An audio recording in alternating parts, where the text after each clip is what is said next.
Hello, hello everyone! Welcome to the Cherry Bomb Blossom Boutique! How you guys doing? Hello, hello, hi! Oops. I didn't mean to be this high. Hold on. Ba-da. Ba-ba, ba-ba, ba-ba. There we go. How you guys doing? Welcome to the Cherry Bomb Blossom Boutique! Hi! It's been a while, and by a while I only say a day, but you know what? I missed you guys. I really did miss you. So, here's my issue, right? I really did thought that I had still another week for my Final Fantasy 14 subscription, so I didn't check this week. I was like, you know what? I probably still have a week. I'm fine. I can probably play it. I go to make the thumbnail, and there is no hint of me getting a subscription at all, of me having a subscription in the first place. I put in the password, like, the one-time password and whatever, and it's like, oh yeah, you don't have a subscription for this game. Do you want to renew? And I'm like, ugh. I'm poor. I am just poor. Hey Hika, how you doing, darling? Welcome. How's it going? But yeah, I'm sorry for the false advertisement on the schedule. I just genuinely forgot to pay my subscription on 14, so instead we're gonna be playing a video game. Of course, because what else are we doing?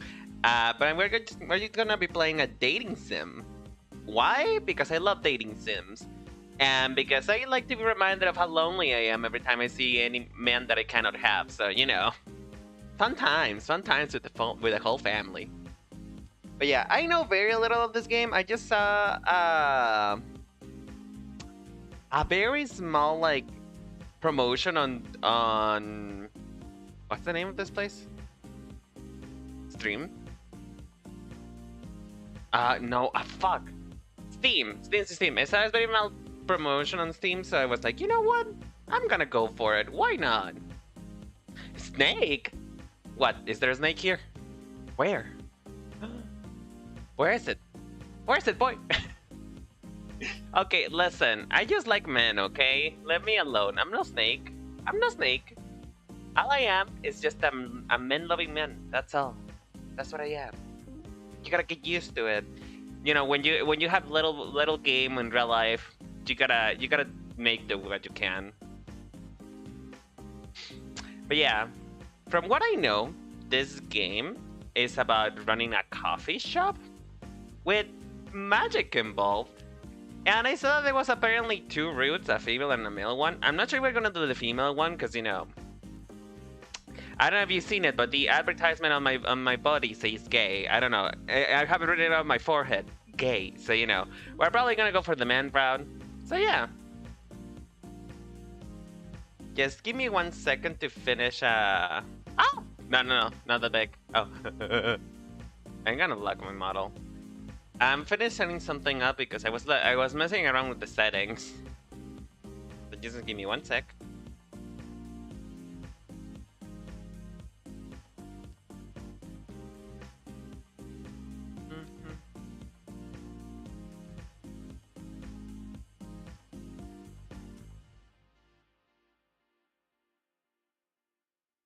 But yeah, recently I switched to Opera for my browser, and I was like, man, I've never.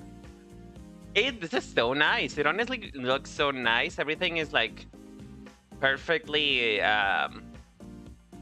perfectly aligned. There's a lot of integrations that you gotta download for Google Chrome to have. So I'm very happy. I'm glad I decided to make a change.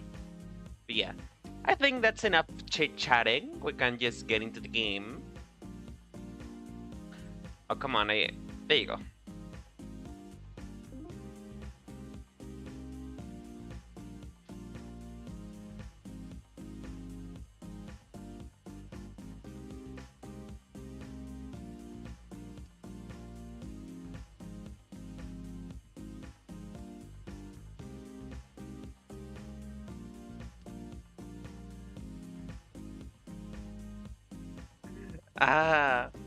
Well, that is unfortunate. It is unfortunate. So I want to DM Hika about his message, and it's like, oh yeah, I was down for 14. I'm like, bitch, I'm sorry that I had no money. I'm sorry. I'm just so sorry. But I just have no I had no money to pay it, okay? Let me alone. But yeah, let's get started, shall we? Let's see what this game is about. What is your name? Sakura. Oh, well, no, not spelled without a cap. Oh, okay, so you get to be a man or a woman. Oh, I see. Oh, this is nice. This is nice of them. Well, because we are going the full homosexual route, we're gonna go with oh, did this thing change or are they just oh? No, they don't change. They just reset for some reason. But yeah, we're gonna with the male main character. Yeah, obviously I'm a he/him for the most part. Sometimes I do female pronouns, but you know most of the time I don't. So yeah. Oh, you guys see that? Hold on. Kowalski, enhance. Look at this shit. He's got freckles on them titties. Ooh. Ah, it's a good day to love men today. Now what? What do I do? Can they just hit return? Nope.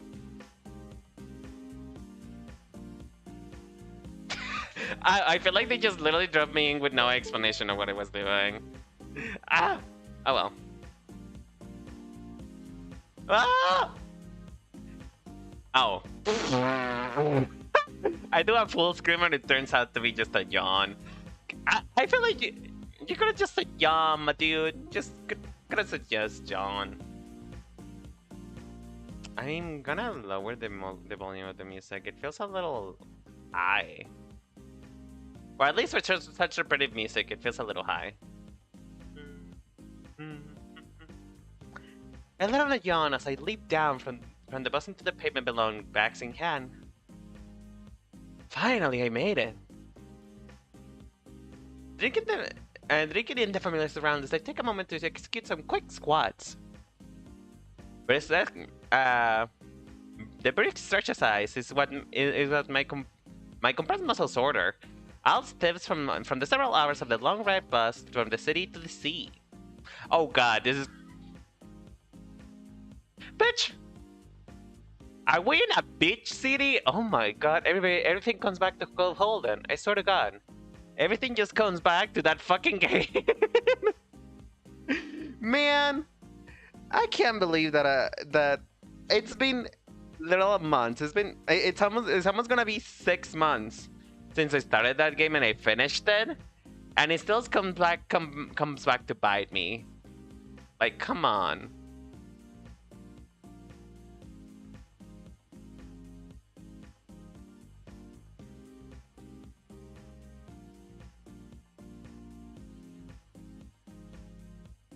But yeah.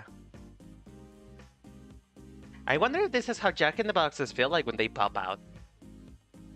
Newly energized, I extend my arms towards the tropical sun as if to pluck it from the sky and take in a gritty lungful of delicious sea air.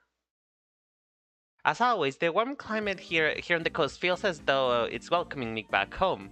Back to the place where I belong. I swear to god, if I see like Cove in the background, I'm gonna die. It's just like, okay, can I ditch the blonde guy just for Cove? Please? Please and thank you. I missed all of... Okay. I missed all of this. And ahead of me, the summer-long period of peace and respite. I just graduated high school, and from now on, there will be no parents, no teachers, or peers reminding me of that with every breath that I'm waiting to the end of my teenage age. With no direction, the sun, the sea, and this place. Oh my god, this feels... Wow, I'm already like, well, never mind that he's just pink, right? I'm already like identifying myself with him. Me too. I still have no direction in my life and I'm 23. I finished high school like a long time ago. Oh my god, I finished high school like 5 years ago. Girl, I am so old. I am so old. I finished high school 5 years ago. What?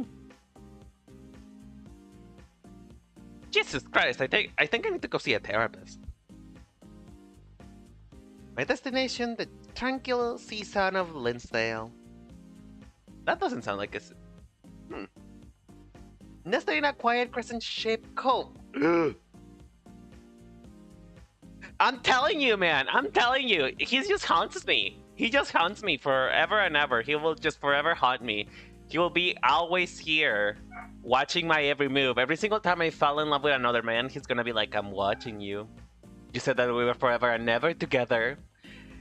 I'm always there, no matter how much you try to escape me. Oh my god.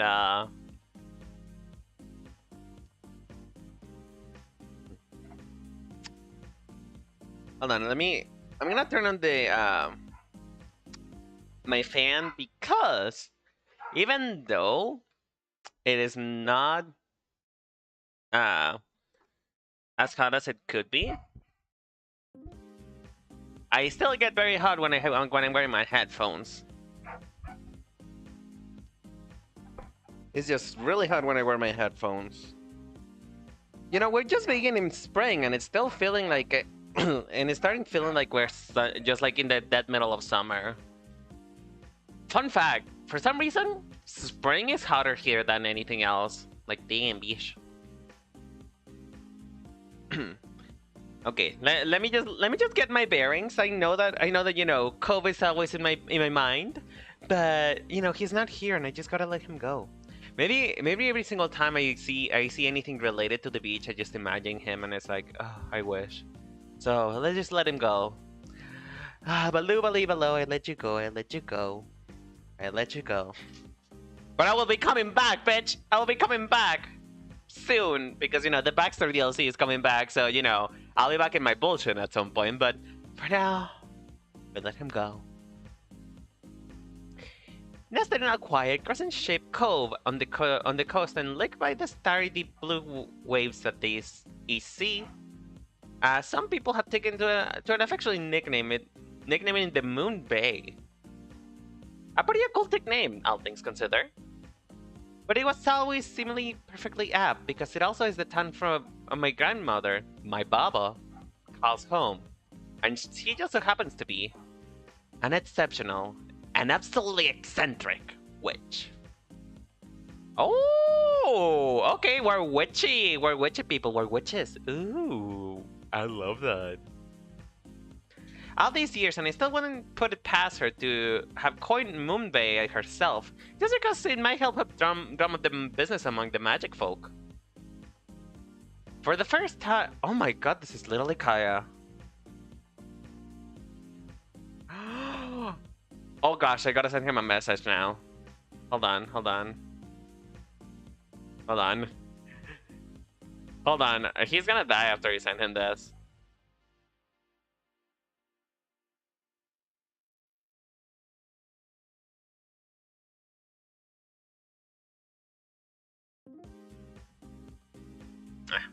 Anyway. For the first time in 3 years, he asked me to visit this summer, and I can't wait to pursue my magic training. My fingers, electrified, are already tingling at the prospect.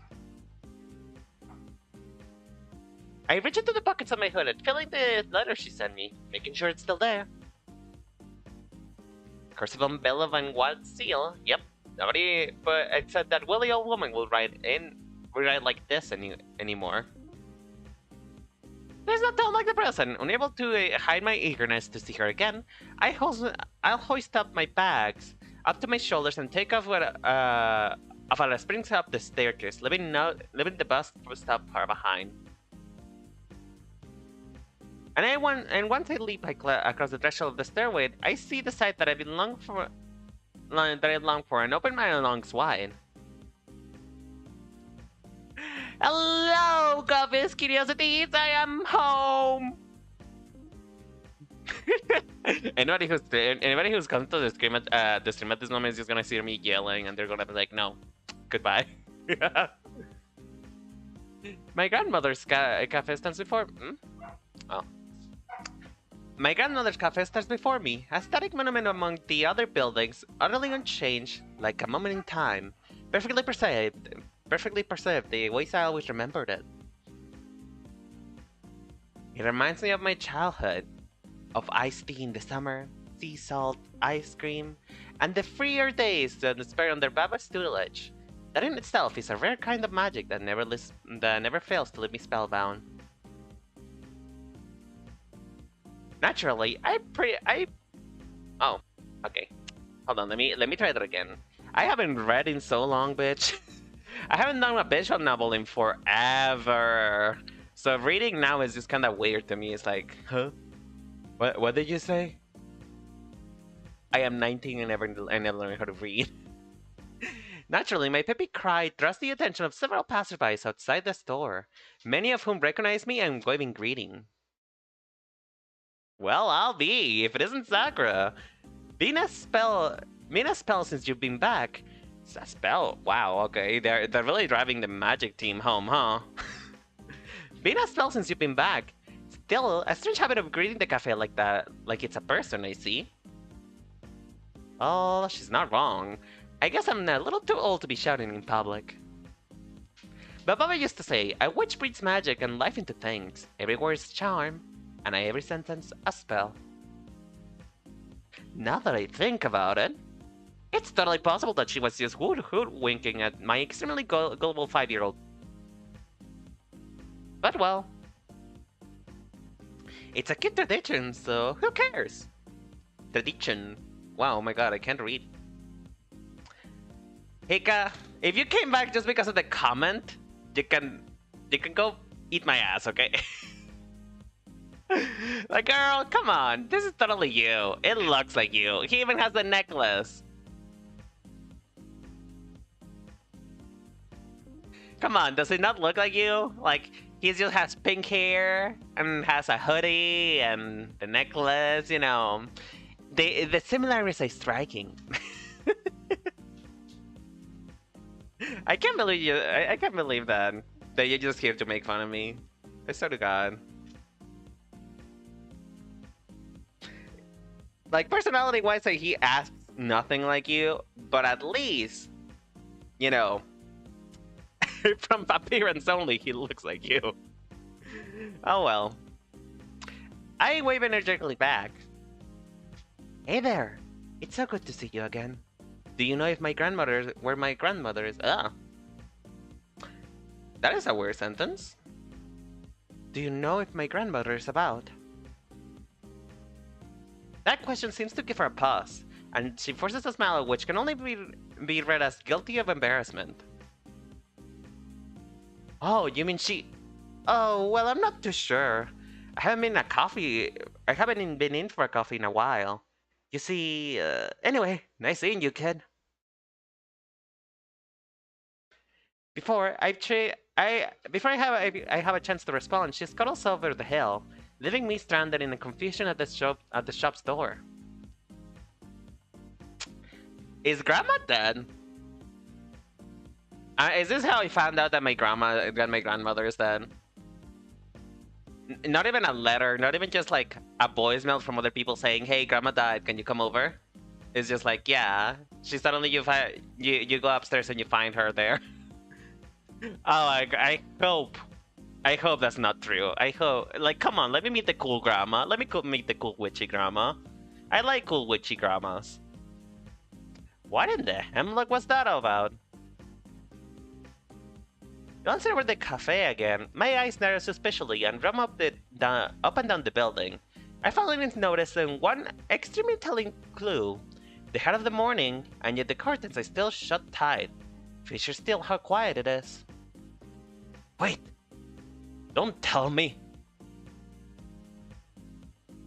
Okay, Grandma's dead. I think that's the stream, everyone. That's the stream. Grandmother has died. I practically kicked on the door in my provoked state, and once inside, all of my suspicions are confirmed. Not only are the lights all switched off, not only are there no customers, not only has the door been clearly been left unlocked with complete disregard to nasty drugs, thieves or trespassers, but on top of that, Baba is nowhere to be found. The lingering mingled fragrance of sweet teas and bitter coffees temporarily catches me off guard. Filling my nose with them filling my nose and mind with happy memories, but I couldn't remember why I'm here. I stumbled across the cafe floor in big strides, making a beeline for the door at the far end of the room. A door hidden behind a heavy, satin curtain and bewitched to be invisible for all non-Magic EN customers. Baba! Baba! Ooh, pink tree! Oh, this is still my aesthetic, dude. This is still my aesthetic. I love it. Honestly, I wish that if I had anything that I would change so far about the this visual novel. Oh. No, there it goes again. Is that the music just changed a little bit, because like... ¿Qué pasó? Is that the music just will change a little bit, because it just feels samey, like it's grinding into my ears, and at this point I kind of want to put my own music just to like make the experience better. Because like this kind of music feels just very anticlimactic, which I understand. It's a free game, but at the same time, I feel like if you're gonna take the time to make a visual novel, just make sure that you have proper mood setters, you know. But that's just me. I stopped dead in my tracks in the secret room, pile floor to ceiling with a mystical object. Baba's crystal ball table. A table radiating with memories, afternoons of sitting in her lap, poring over some dusty tomes, and having the wonders of magic whisper in my ear. And now, on the table, clearly awaiting my arrival, is a small paper ornament. An enchanted letter folded into a shape of a miniature rabbit. When I enter the room, it turns up its ears and bounds up from its slumber, hopping to the table's edge to greet me. I will recognize this magic anywhere. Baba will away for hours folding these critters for me as I studied, until she had gifted me the entire animal kingdom out of paper. It never failed to put a smile on my face. Which can only miss. She's buttering me up for some unsavory news. By the way, I will say this right now. I never claimed to be a good voice actor. So, if the voices are underwhelming, I do apologize, but we can just, you guys can just pretend that I'm good, okay? Let's do that. Just pretend that I'm good. Just pretend that I'm the best voice actor you'll ever meet, and you'll never be disappointed. I skeptically scoop out the paper rabbit in my hand, and at the touch of my finger upon its nose, it unravels itself. Sure enough, my grandmother has inked a note in the cursive inside. My dearest Sakura, I have run away. My dearest Sakura, I'm on the run. I left you a wet stack of money covered with blood a little bit. You just gotta wash it off, you know? But I'm on the run. I gotta go. I didn't pay my taxes, so you better deal with that one. I have run away, and since it was I the one who invited you to stay with me this summer, I'll venture that this will come to shock you. It wasn't part of my plan, but running the cafe was beginning to feel rather dull. She really just said, like, you know what? I'm bored. Have a cafe. You get this. Here, there you go. Have some money. Goodbye, sir. She said, me running a business? Never. And then I remember, it's mugwort season. And it's also that the witch folks are hosting a mushroom picking festival in the mountains. Much less troll, by far. Do not come searching for me, write to me, though if you want to bring me back some mugwort, otherwise, I shall bring you nothing. I go to the place where I'm gone. P.S. I hope you have money. The Panthers. She did not even left us money.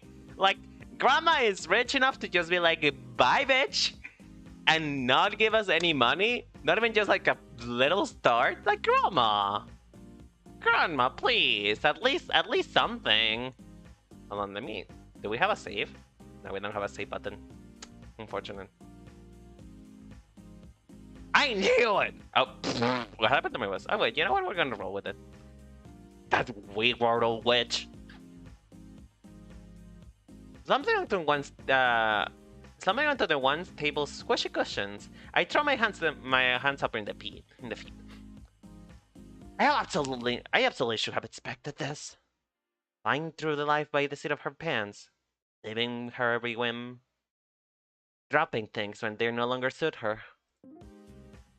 This entire situation reaches into the far recesses of my mind, conjuring up the echoes of countless other past examples of how mercurial Baba could be. The fuck does mercurial mean? What does mercurial mean, guys? Do you guys know?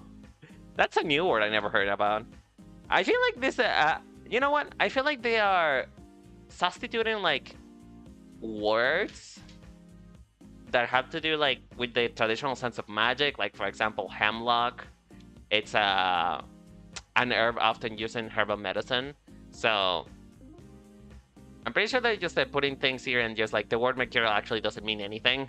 But you know what? We have the power of Google. Let's Google that up. Mercurial meaning. Oh, okay. Where does this word come from? Subject to sudden or unpredictable changes of mood or mind. Oh.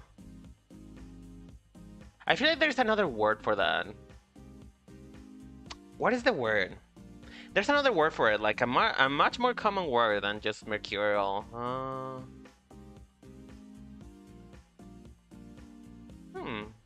I don't know. I don't remember. My brain is a little bit squishy. I'm a bit squish today. Is it I already read that. Close enough to do at the noon to go skinny dipping in the ocean, hosting a Lao party and then passing out an hour after on her own deadly magic punch. Her crimes of capriciousness knew no bounds.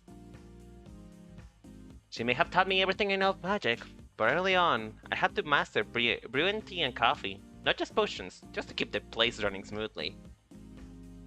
It suddenly dawns on me that exactly why that passerby had acted so suspiciously. I bet she cut and run days ago, and told everyone in town not to breathe a word. Yep, sounds about right. No matter how you cut it, she's running away from her responsibilities again. I seriously have no clue how she managed to keep this place running all these years. My lips pressed themselves into a thin, stubborn line. Hold on. Ah! Okay, there we go. Mugwort tea is my favorite, though. I guess it's time to go shopping. Oh, finally, a music change. Finally. Ooh, okay, we love the vibes. We're loving the vibes. Little jazzy, little cutesy. An hour or so later, I made a begrudging progress on the cafe's sorry state. With no luck and the curtain still tightly drawn, I make use of my privacy by enchanting Baba's dustpan and broom and setting them up to work on the floor. They whiz about the rooms and the walls, making quick work of any dust or grime in their path. After a brief inspection, all that remains in the fridge is a quarter bottle of milk. The pantry covers have also been harboring nothing but dust, but they were saved earlier by a trip of the local supermarket.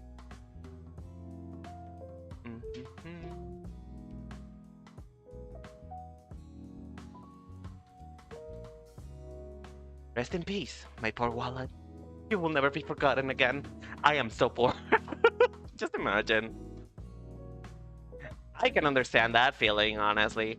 Like, me being honest with all of you, me personally, no matter how much money I am, this will always be my mood. No matter how much money is in my pockets, I will never be able to buy something without feeling like I'm spending $100,000. You know? I guess it's just like, just the sheer thing of running like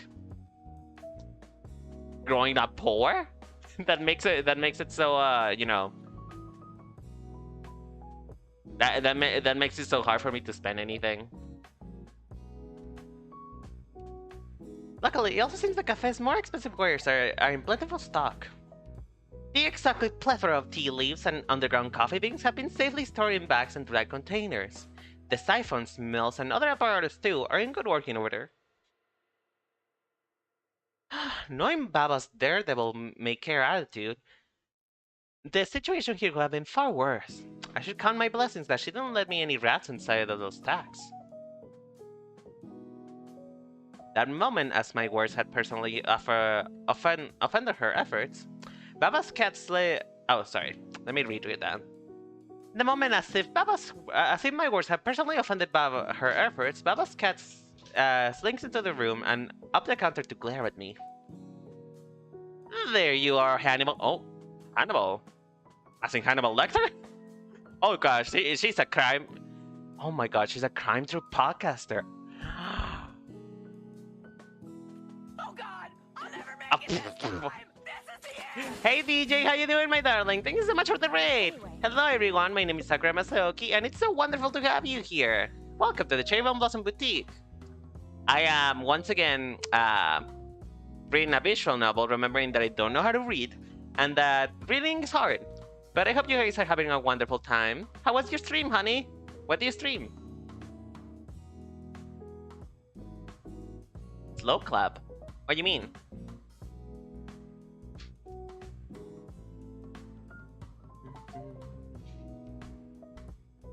I hope you had a good stream though.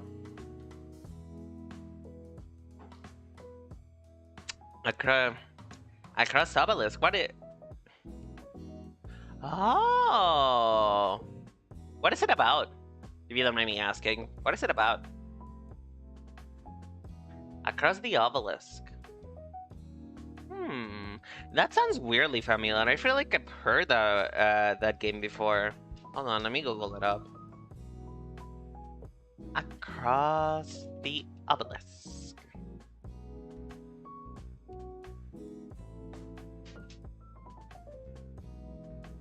Oh yeah, absolutely. I remember this game. One of my friends played it a long time ago. Damn. It seems really fun, not gonna lie. I'm not fond of car games, but you know. Oh bitch. Okay, well. I see the fairies will have a lovely time with this one, huh? I just saw the wolf. I just had the wolf. I just had wolf daddy. It's meant for you to die. Oh my god. I'm not one to play just car games just for free, you know, but it seems fun. How far do you guys got into it? Do you guys were you guys able to finish it?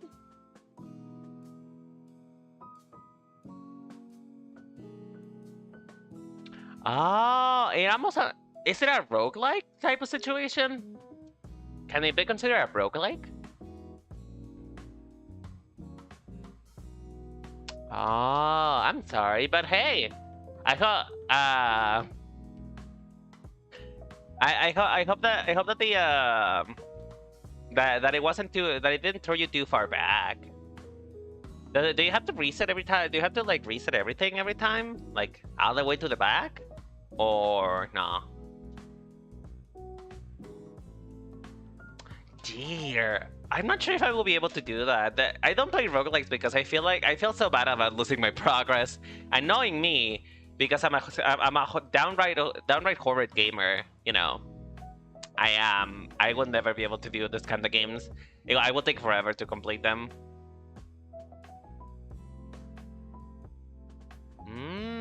I see.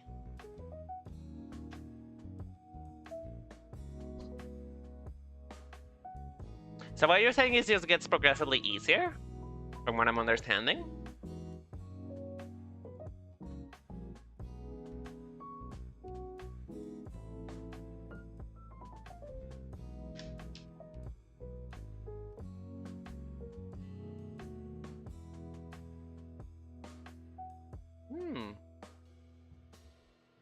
Nice.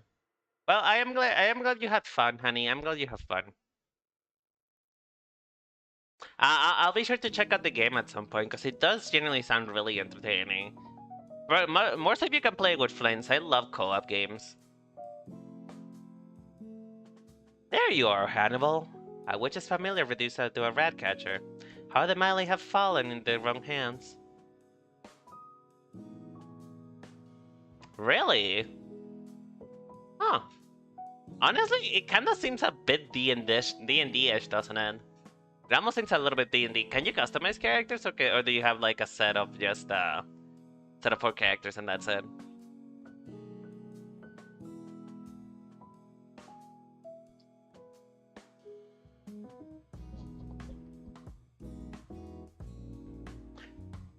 And since you don't have anything better to do, I see if you see any about, just be sure to let me know.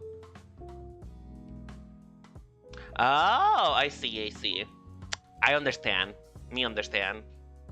It's a bit of a shame that there is no character customization, but it sounds fun, honestly. You know what it reminds me of? It reminds me of like one of those old school arcade games where it was like just like a like 2D shoot 'em up game. You know, where it's like metal slugs and stuff like that.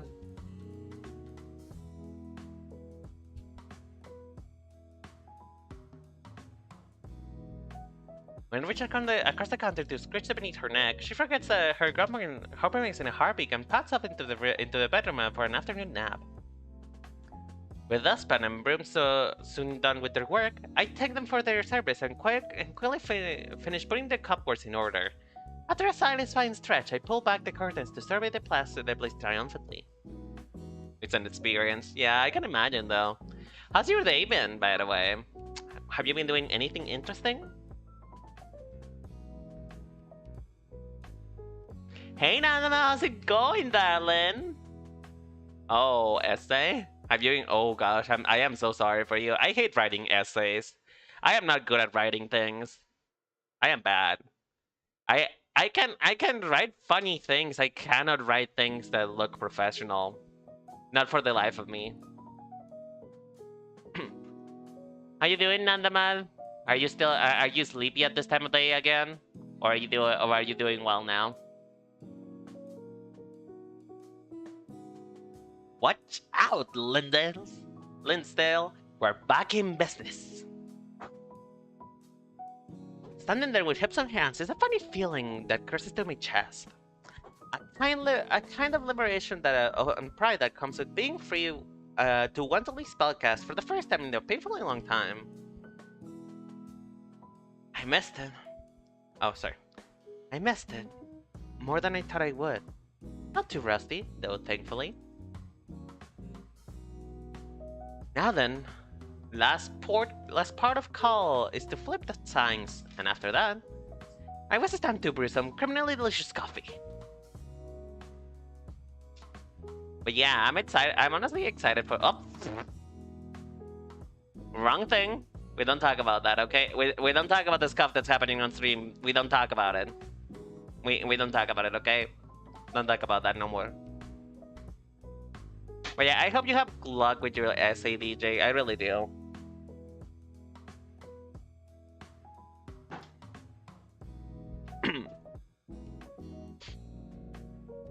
But as soon as I step outside, I pause. My senses are once more splashed by the salty air, the sun's warmth, and the far-off song soaring in the flock of seagulls. And in line of sight, the sea itself, a shimmering crystal blue expanse calling me back to its edge. Well, I've worked pretty hard, if I do say so myself. Just a stretch of the legs beforehand couldn't hurt. And so, with slow meandering strides, I cross the pavement and pace down a small stone staircase, heading to the beach front. Ooh, pretty. Ooh, sound effect. Oh, squelchy. Ooh, squelchy. Me no likey. There we go. Better. Better. I'm not one to like squelchy sounds. Which is ironic, but no. I don't like wet sounds. Just anything wet. I don't like wet things. I take my time enjoying the afternoon breeze and the journey all the And the journey, all the way to the boardwalk and beyond. When I reach the beach edge, I slide my shoes off and press on, free and barefoot in the sand. It softly envelops my feet as I walk, like a floor made of satin. The waves too are like rolls of crystalline satin sheets being unraveled onto the shore, rolling over rocks, shells, and themselves, and gently slipping back into their source. I feel like he likes satin a lot. Is your shirt perhaps made out of satin as well? You know what I'm waiting for? I'm waiting for something like and then he's satin blue eyes. Just like something very out of like, I don't know, Hush Hush or oh, what was that book that was genuinely popular? Fuck, it's a book that was really popular back in the, like 2010. The vampire one with Belle and Renesmee and whatever the fuck Edward. Oh, what's it called? What is it called? Fuck! I forgot. Crescendo? No. What's the name? It's a vampire thing. It's a vampire book. Vampire book. What is it? What is it? What is it? I'm gonna have a heart attack. What is it? It's a vampire book. A book about vampires. What the fuck is it? Damn. I think I'm gonna go to the doctor. I think I'm gonna get my brain checked. Cause how am I forgetting something that was so popular? Hello? Brain, are we home? Are the lights home? Is anybody home? Are the lights on? I don't think they're on. What is it? Damn! I genuinely forgot. I'm gonna have to Google it later, because now I'm peeved. I don't remember the name.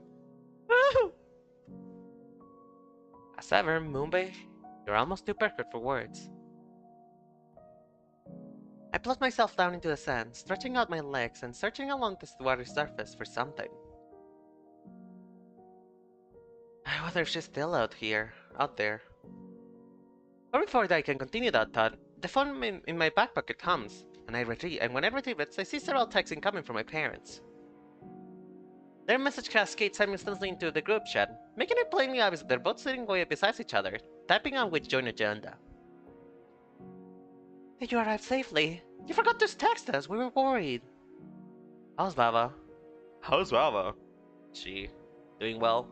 How's her back? And there it is. I sigh, typing back my regular response to whatever they awkwardly attempt to bring her up. If you're that worried, you could always, you know, try talking to her yourself. That I'm sure that she'd like to hear from both of you. After every slight change, I ending in I love yous all around. I fling my phone back to its side and fell back onto the open sea, onto the sandbed. Open sea, hello. The history between my parents and Baba was fractured, to say the least. In this world, where so few people were gifted with the ability to wield magic, we hide what we are for an easier life. Hundreds of years ago, those without gift feared us, persecuted us, and worse. War was messy, the Witchful decided to almost unanimously that it was better to fade into anonymity than to cause trouble. Nowadays, as far as the rest of the normal society is concerned, it is unknown that we exist out there somewhere. But rarely do you see a witch shouting from the rooftops. Despite the good I know we do, there is no glory in it at all. So as for my parents and Baba, well, Baba had always been an immensely talented witch. The first time hold on, I need to open the door. I'll be right back.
I'm back! Sorry about that.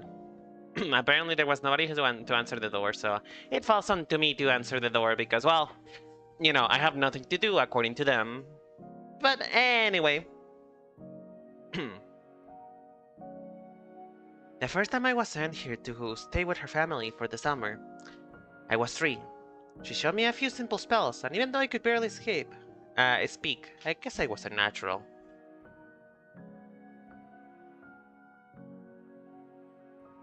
I still remember her sweeping me up when I successfully levitated the paper cliff. She was so giddy. It was impossible for her to contain herself. But my parents were different. They never taught me magic, never encouraged me to learn it. All they wished for was for me to live an ordinary normal life. They asked Baba to stop teaching me, and that was that. Or so they thought. When they found out I've flown in the face and when they found out that I've flown in the face of disapproval and had secretly been studying on the babas every summer for 10 years. Oh boy. I remember that day. That face went in a shade of blue. I didn't think it was possible outside of being hexed. After that, the relationship became strained. They stopped talking. I became their mediator. Their owl, ferrying messages back and forth. And I stopped visiting Linsdale for a while to give them all time to cool off.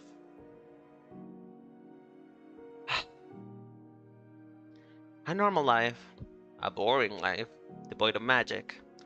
I feel empty just at the thought of it. But honestly, I don't really have the first clue what to do in the future. You and me both, buddy. You and me both. You know, I became a VTuber for a reason. I have no future. If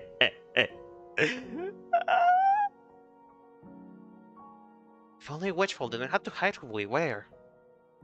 As I raised my back, up to hug my knees, I realized that I've been accidentally dragging a finger through the sand all this time. I've drawn nothing remotely artistic, of course. Just a bunch of badly drawn swirls that barely resemble shapes at all. These almost are as terrible as skiers. A spark ignites a recollection, my man. A bark spark sends me flying back to before I'd been interrupted to my parents' messages. Back to the thoughts from a friend long ago. My eyes meet the sea again. Yes, home. My childhood friend who had been as much as part of my summers in Linsdale as my grandmother. She was an extraordinary person in her own right. A mermaid who befriended a witch. Shy, a little fumbling in the beginning. She barely grasped a human language. Kia was just about the only sound she could make. We'd communicate by drawing shapes in the sand, and though hers were terrible, I got pretty good at deciphering them. I could still clearly remember our first meeting. Here on shore, I was 5. Mom and Dad had just asked Baba to stop teaching magic, and I was wailing into the ocean at the top of my lungs. It was only once my tears dried up that I noticed a curious baby mermaid who had snuck away from home to investigate the surface, was peering at me through the waves. As a remnants, smiles played across my face. Kia. That's right. I wonder if she and her family even still swim these days in these waters. Put on new purpose, I leap and dust myself off. I turn up and down the beach, scanning the waves for any movement. But unsurprisingly, I don't find a trace of her anywhere. There isn't nothing inside. Well, that'll teach me for being willfully optimistic. As if mermaids will venture this close to shore. They'd be found out in a heartbeat. Still, I haven't exhausted all the tricks up my sleeves just yet. Determined, I set off up and down the beach once again. This time with my eyes set to the sand, scouring the golden floor for a very particular object. And finally, wedged between some barnacled rocks, I find what exactly I'm looking for. A prismatic conch, shimmering and weighty to the touch. And more importantly, of the hands of a witch, it's a horn that, when blown, can sing a song that only a mermaid could hear. It was an ancient spell that Baba taught me as a child, used by old witches in times of strife to call mermaids to their aid.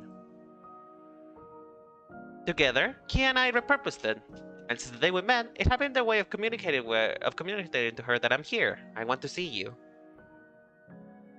Well, I suppose there's only one way to find out if she's still out there, listening for me. As a precaution, I spin about and check in for outlookers. But this corner of the beach is pretty deserted.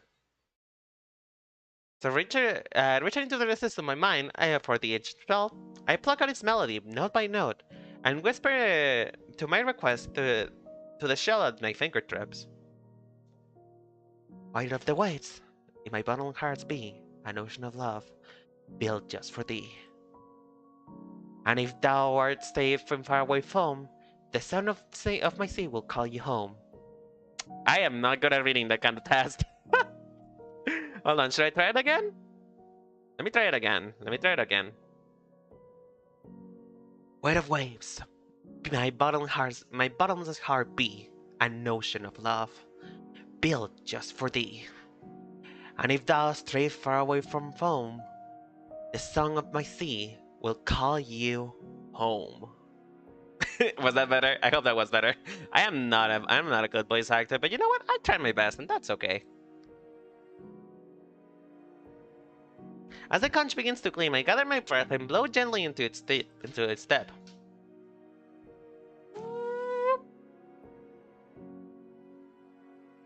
Oh, we've been ghosted, bitch. We've been left on red. She was like, this bitch again. After all this years, he still doesn't get it. He doesn't get the memo. I don't want to see you no more. Bye. But no matter how many times I call, Kia doesn't appear. The waves simply came rolling over in the sand at my feet, slowly sunken in and causing me to sink. Oh, no, stop it. I need to close this real quick because it's doing weird things. Okay. So she left in search of somewhere better, after all. No Baba, no Kia. This really was shaping out to be a pretty miserable summer, and the pang of pain I feel in my chest is sudden, but not unexpected. 3 years ago, when I said goodbye to and left Linsdale, I didn't know it would be the last time. I didn't get a chance to tell her. Somewhat sad, my shoulders droop a little. She always was so timid and so unsure of herself. I wonder if she waited every summer for me to come back, and I never did. But never want to let sadness get the better of me. I clap my cheeks together. At the very least, I know that right now, what I can do is see her off with a smile. I'm sorry, Kia, but I hope wherever you are, you're swimming happy. And that your drawings don't suck anymore. Oh, we love a very much a very optimistic and almost not mean heart. What's the name?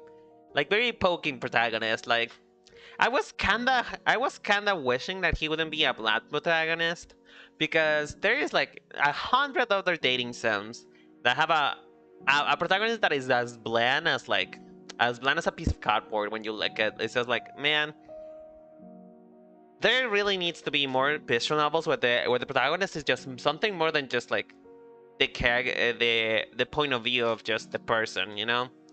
Because I like it better when main protagonists tell stories about themselves rather than just be a self-insert, you know?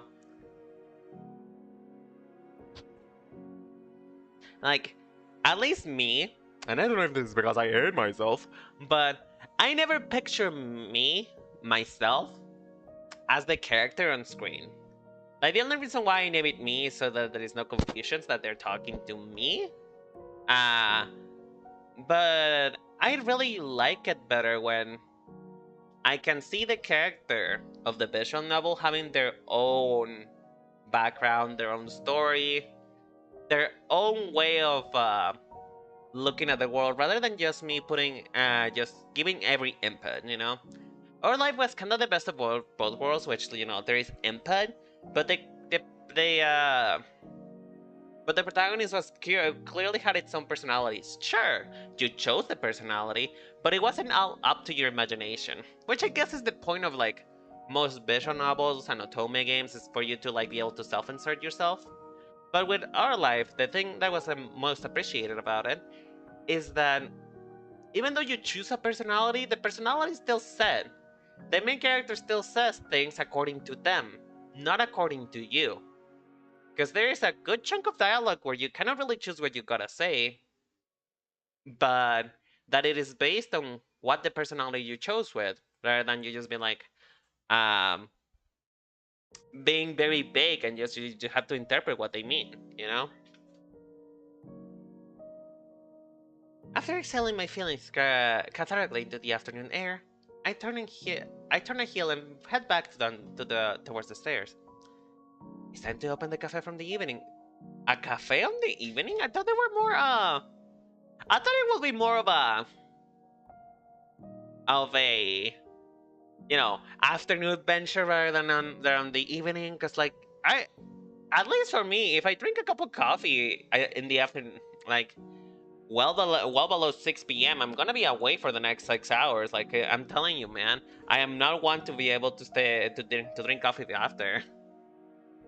But I don't know. Maybe it's just maybe I'm just weak. Maybe that's it.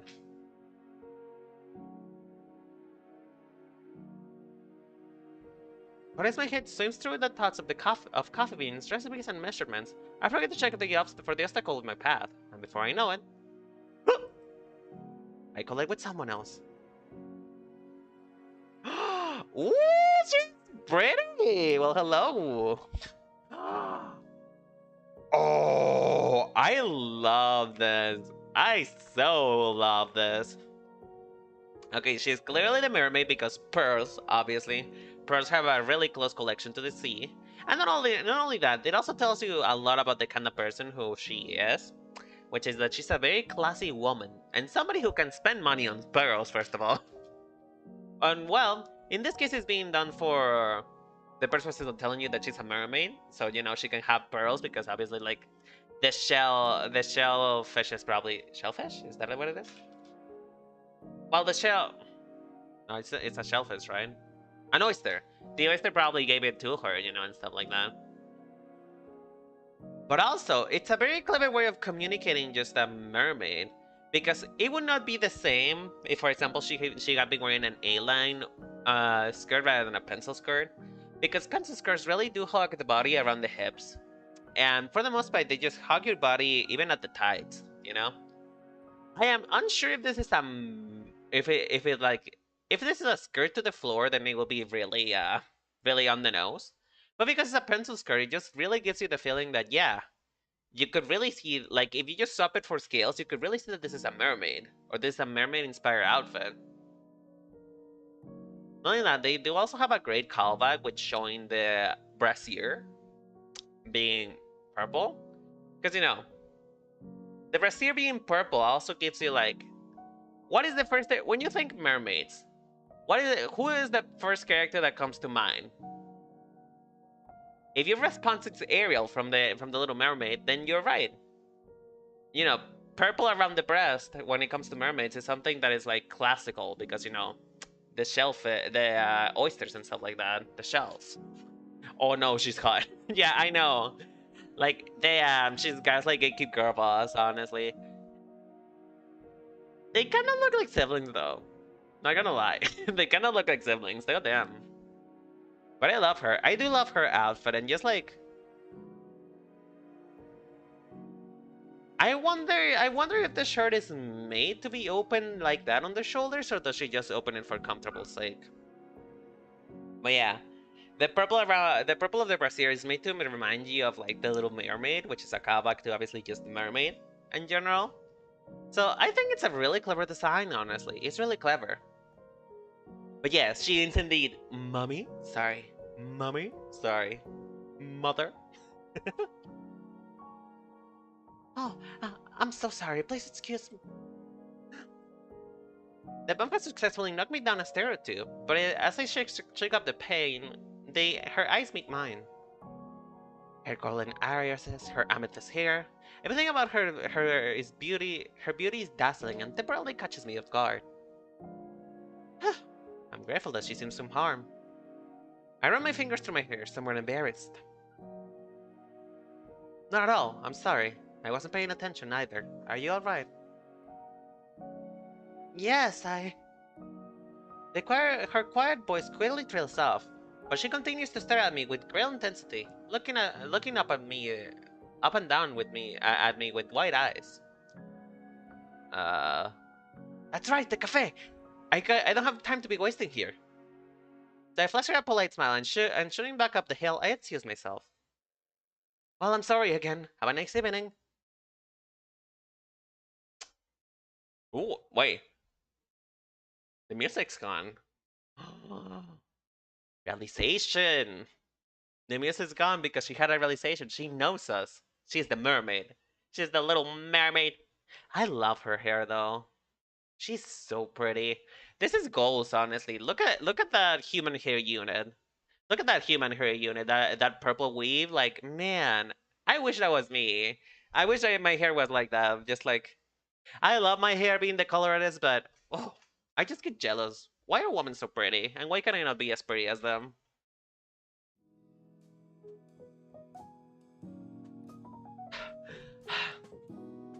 Large sleeping strides bring me back to the cusp of the healing record time. With the afternoon and sky already fading into an original, evening is practically here. I have no concrete grasp of how long Baba's cafe has been closed since she couldn't run, but there is one thing I know for certain. That's that I don't want to keep Lindsay patrons waiting any longer. It's funny. If I let Baba sleep that Baba's irresponsibleness is what put me into this mess in the first place, I'm actually excited. Rushing about, serving special blends, putting smiles onto customers' faces. It wasn't difficult at first. Maybe. But I grew to love it. Positive vibes, Sakura. Positive vibes. You know, we gotta feed the vibe check. We gotta get the vibe check. By the way, vibe check. Are you guys okay? How are you guys doing? We gotta pass the vibe check. We gotta feel good after all. It is summer. It is summer. Which is ironic. It's ironic that I always choose to play these games whenever it's like closer to summer. I'm like, damn. Am I psychic? Am I Raven Simone? Ooh, bitch. I think I might be psychic, guys. I think I'm gonna be opening my own tarot shop next year.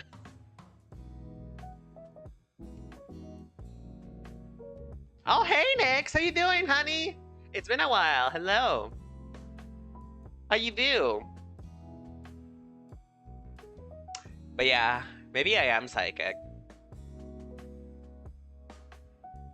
How do you do tonight? How you doing this wonderful evening? Honestly, I know that he's the main protagonist, but I'm kinda liking him better than whatever the other dude is.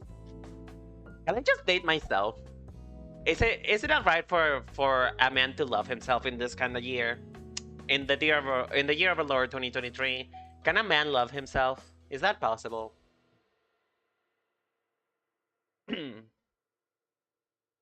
Okay, then I guess I'll be dating myself on this read. Damn, because he's genuinely kind of attractive, not gonna lie. Look at all the freckles on his chest, like, they knew what they were doing. They knew what they were doing. But yeah, I hope you're doing wonderful, darling. How's it been? It's almost the weekend and the body knows it. Have any plans?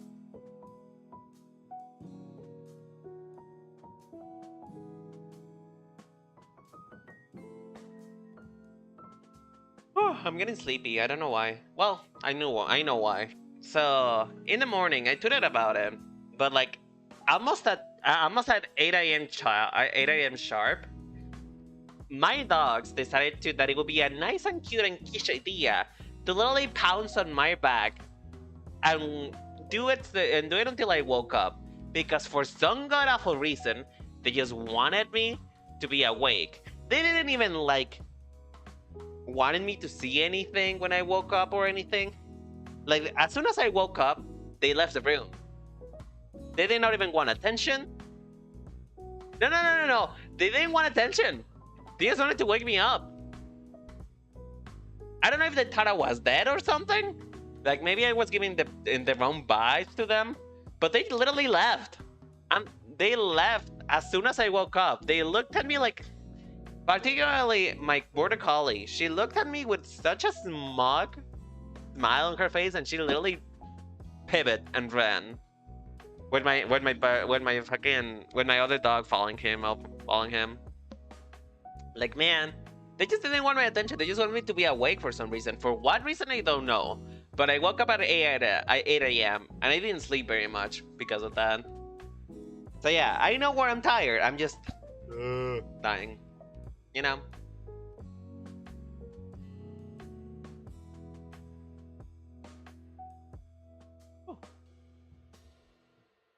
But yeah, it's like the second time that they wake me up like that. They just I guess they just like for me to be awake when they're awake. Like, if they're not sleeping, nobody's sleeping apparently. So, you know.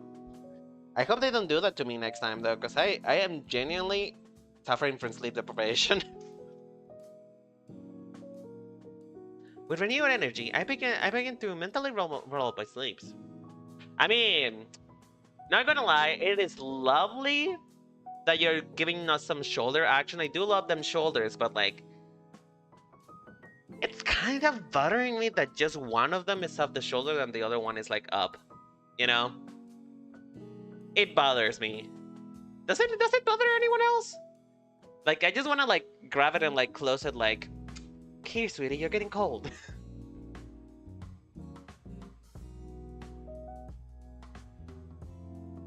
But as soon as I round the corner, an unpleasant sight makes my newly built sink faster than a stone anchor. Such a tease, I know, right? Like, man, I know this is supposed to be me, but like, oh, what the? Then I started the cafe, pulling extremely up in the curb. It's a garish red sport car. It's a brand new and clearly far too expensive to belong to any resident in Lensleigh. Are you serious? What sort of self-centered idiot parks their cars in their car square in front of a shop entrance? I mean, is that not normal? Like, being absolutely serious, is that not normal? Like, do people not do that? Or is that like an etiquette thing of like you never park in front of a restaurant? Because I feel like that's a normal thing here. You just park wherever you go, unless the strip is color yellow. Unless the strip itself has yellow on the floor, you just can park wherever you want. I don't know. Maybe this is American things. Yeah, I don't know. Maybe we're entitled. You know what? Maybe we're entitled. Maybe they're entitled. And maybe it's just like a being polite thing rather than a must. You know? Interesting. I've already ticked off. I watch as an elderly man with a cane struggles to shuffle through the gap in the pavement, grasping at the cafe wall for good support.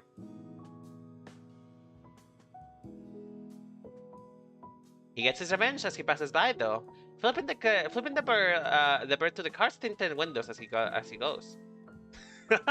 You go, Grandpa. You go, Queen. You better go slay, Grandpa. You better slay. You better work, Grandpa. As if I had any doubts, this gaudy ride will spell trouble. They are blown away as soon as the driver steps outside. A tall, blonde fop in sunglasses and fop. What the fuck does fop mean? Huh. A tall blonde fop in sunglasses and a jean jacket slams the door behind himself, yawning loudly. Leaning back lazily onto the car's roof, he slips his sunglasses up to his hairline and clicks his tongue with at the elderly man's back. I'm about to stir him up and give him a piece of my mind when he pulls out his phone, The latest model, it looks like. I'm beginning snapping up the landscape for the shots of the cafe. May I help you? Sliding his free hand casually into his pocket, he turns to flash me a smile. He's so not cute. Okay, hold on.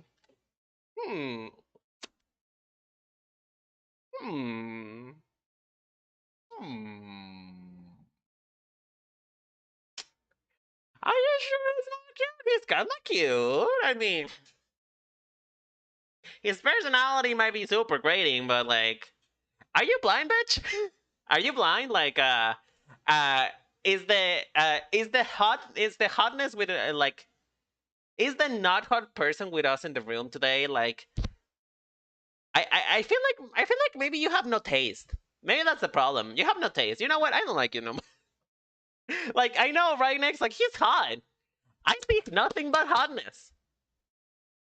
He has a white shoulder, square. Well, that's a triangle jaw. But anyway, we don't talk about that.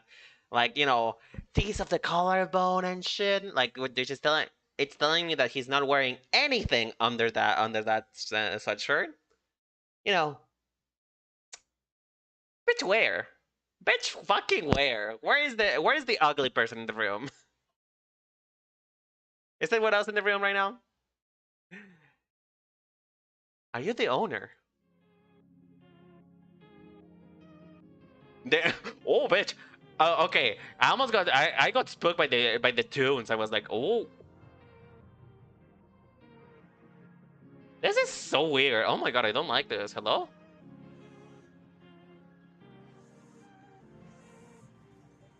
I feel like you're giving off the wrong kind of tension, ma'am. Ma'am, I feel like the tension here is not supposed to be like, you know, raving at the club at 2 a.m. in the morning, trying to just survive the night. I think it's supposed to be like actual tension, and all you're giving me is just like jams. I'm like, I feel like I'm supposed to be tense up. Or maybe this is his theme song.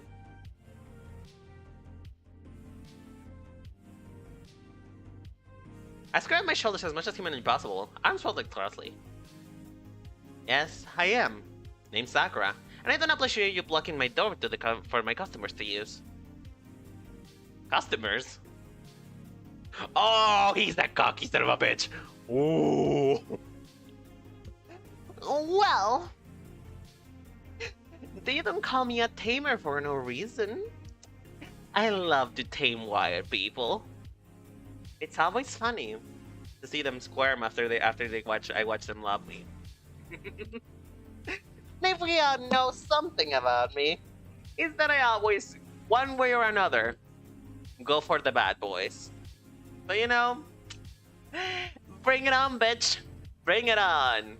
You're gonna be kissing my feet by the end of this playthrough. He cockily raises his eyebrow and looks around at the now very empty street. He pulls out his sunglasses once or try them in a mocking motion. Huh. Well, how about that? I guess my perception's wrong, because I don't see a single soul sniffing around. Looks like what you have here is a bona fide dead spot. Dead spot? You better not be insulting my cafe. After another condescending smile, a smile slowly stretches across his face. He clearly is looking down on me and doesn't care to provide any kind of answer. As to continue on, ignoring my question. Hold on. I'm gonna reconnect my microphone because for some reason I slapped it, so now it's doing weird noises.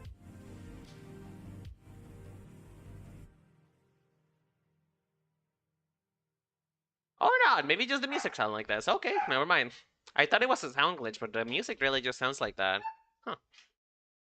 Not an insult per se. As it so happens, this is exactly the sort of praise I'm looking for. With a twinkle in his eye, he straightens up and spins the phone into both hands. His whole demeanor changes as he begins to type on the screen with lightning speed. So what's your specialty here? Cafe Cubano, Chinese teas, matcha? Do you serve something other than salty tap water? I assume. Oh! Oh! You did not. Ooh, bitch. Ooh, How about you? How about a salty punch? How about that? Do you like would you like a fist with a topping of salt on it? Oh, I am so gonna make you fall in love with me. Sure, there's a bottle of rancid milk in the fridge with your name. You better work. You better work. Of course, yeah. I love him. I love him. Oh, I love this. I love all of this. Ooh. Sure, there's a bottle of rancid milk in the fridge with your name on it. Yes, I love those things. We're in some backwater cafe that only serves the standard strip cell.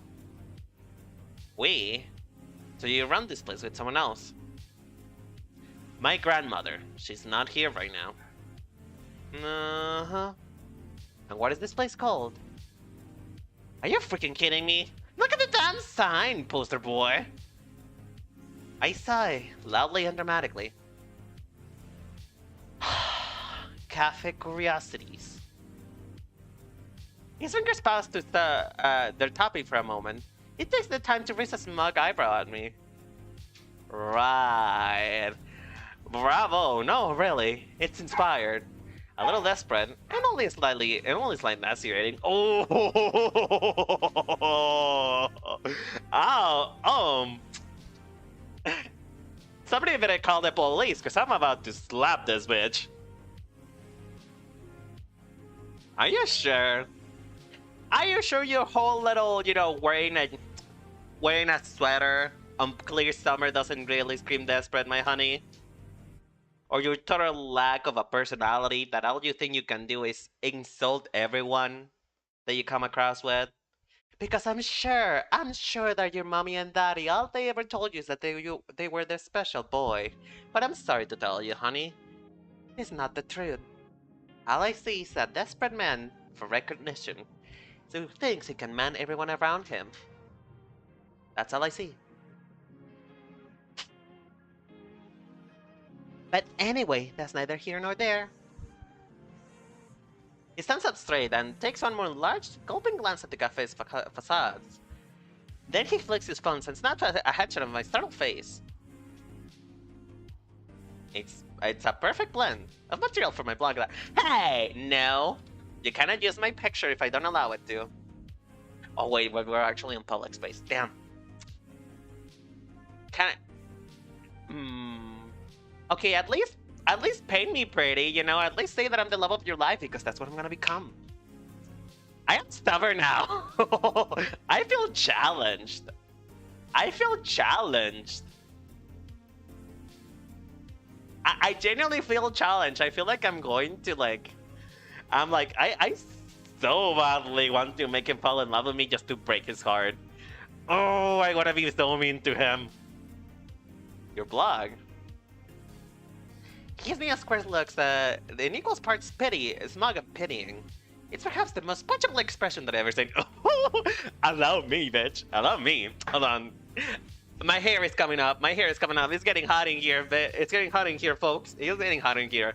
I need to put my hair up because I'm getting heated.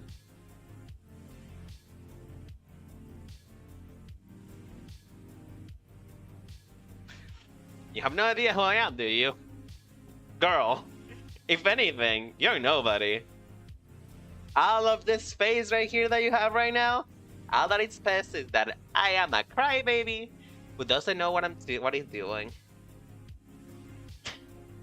Newsflash, you're not important, Mary. No?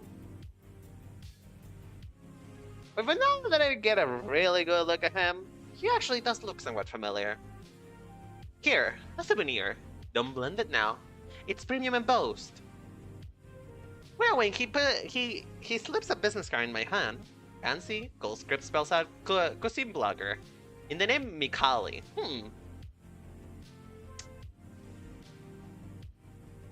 Honestly though, could just have at least been a little bit more original instead of just gold lettering. Like, spelling, yeah, I'm fancy. Please, I'm fancy. Believe that I'm fancy. I honestly just making jabs as his personal style just because I'm pissed. Thanks. I guess I use it when I run out of toilet paper. I snap the cards from his fingers and making sure I look thoroughly unimpressed as I do. He smarmy veneer cracks just a little at that. Charmed, I'm sure. Now then, let's hope your coffee's wildly lives up to my expectations, shall we? You know I can refuse service, right, my dude? I don't have to serve you shit. In fact, you should probably be a bit more nice. Because all you're gonna get is probably a serve of spit. If you're behaving like this. I can feel my blood boiling. The way that smirk plays at the end of his mouth, it's perfectly obvious that what his expectations are. Though I can still place his face, I've read about bloggers just like him. Vindictive types traipsing around the country, turning coffee shops with small customer bases, searching for the worst of the worst for the scathing reviews, like sharks feasting on the crow. For a second time, I slide my gaze grimly over his red postcard. It's ostentatious whales, shiny mirrors, and what's gleam. I suppose when you're scum of the surface of the industry, it doesn't matter if you destroy businesses wherever you go, as long as those clicks keep coming. Well, he's not going to drag Baba's Cafe through the mud on my watch. So, I'm here in the flesh. You're only paying customer and all that. I drove 2 hours here from the city to find this place. Aren't you going to let me in? But of course, my dear. Of course. It will be rude of me. I start up to the door and start to unlock it, but inwardly, that boiling blood is starting to boil over. I am not in no mood to I'm in no mood to play nice.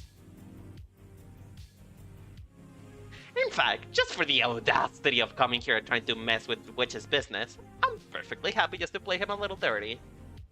With the help of some magic. Slipping my hand, especially behind my back, I start to weave a spell in the air. I step towards him all the while, sweet smile and pleasure on my face. Sure, I don't have a problem with that. You're welcome to try my coffee. Quickest way to get you out of my property. But you might not want to step inside just yet because... Oh, what? Oh, I wanna be so mean to him. Are we being mean? I mean, the idea is to romance him. The idea is to romance him. Oh, but I don't know. I don't know what it's gonna be. I kinda wanna be mean. I kinda wanna drag his ego through the mud, but knowing this game... You know what? We're gonna save. Hold on. Where's the save button? Where's the save button? I need to save. We're gonna save here because I need to know what this is gonna do. Oh, my first instinct is to prank him just because he's an asshole. You left the handbrake of your car. Oh. He spins just to notice that his shiny red ride is slowly slipping down the hill with the loosened wheels. Bianca! What's up with that? Not you giving names to your car, dude. Do you not get pussy? Is the coach really that not interesting that you named your car? Man, I feel sorry for you. Not him naming his car. Like, Jesus Christ, this man has never touched a woman in his life. He's never touched a woman in his life. Bianca! Bianca, come back!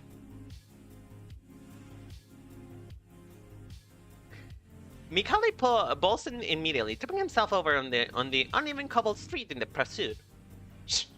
The car's moving so slowly, he'll manage. It's fine, right? Bianca! Ow! And though does Mikhail like a sucker spot. Oh my god, he's so pathetic. He's so stupid, so dumb, and so cute. And one day, that ass is gonna be mine. And down goes Mikhail like a sack of spuds. His face acquaints itself with the pavement with a colossal clap. Uh-oh. The car too reaches the steep incline and starts to speed up. Nobody's going to catch it on foot now. I stretch out my arms, frantically inking a new magic circle in the airspace around me.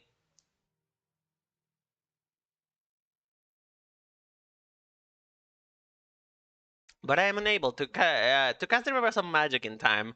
The car careens into the lamppost. After a few daring seconds, said lamp is post. Oh, said lamppost tips forward, but thankfully stops just in short time of smashing off the roof.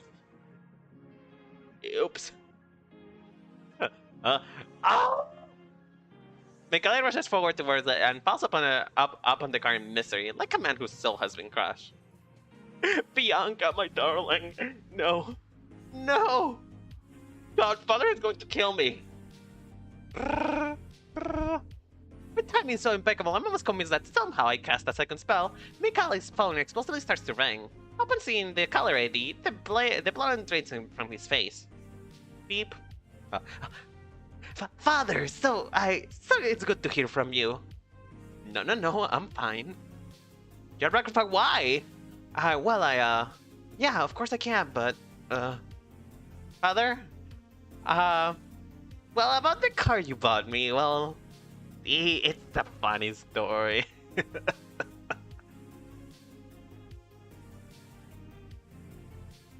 Having completely forgotten about me, Mikhail woefully shuffles her way out of the earshot to take the phone call. That wasn't my fault, right? Nah, it's an accident, Sakura, not vandalism. Just an accident. Yep, nothing to worry about. And so, mostly smoke, yet just ever so slightly regarding my influence on this turn of events, I take the opportunity to back away to the cafe door, swinging at the sign open along the way.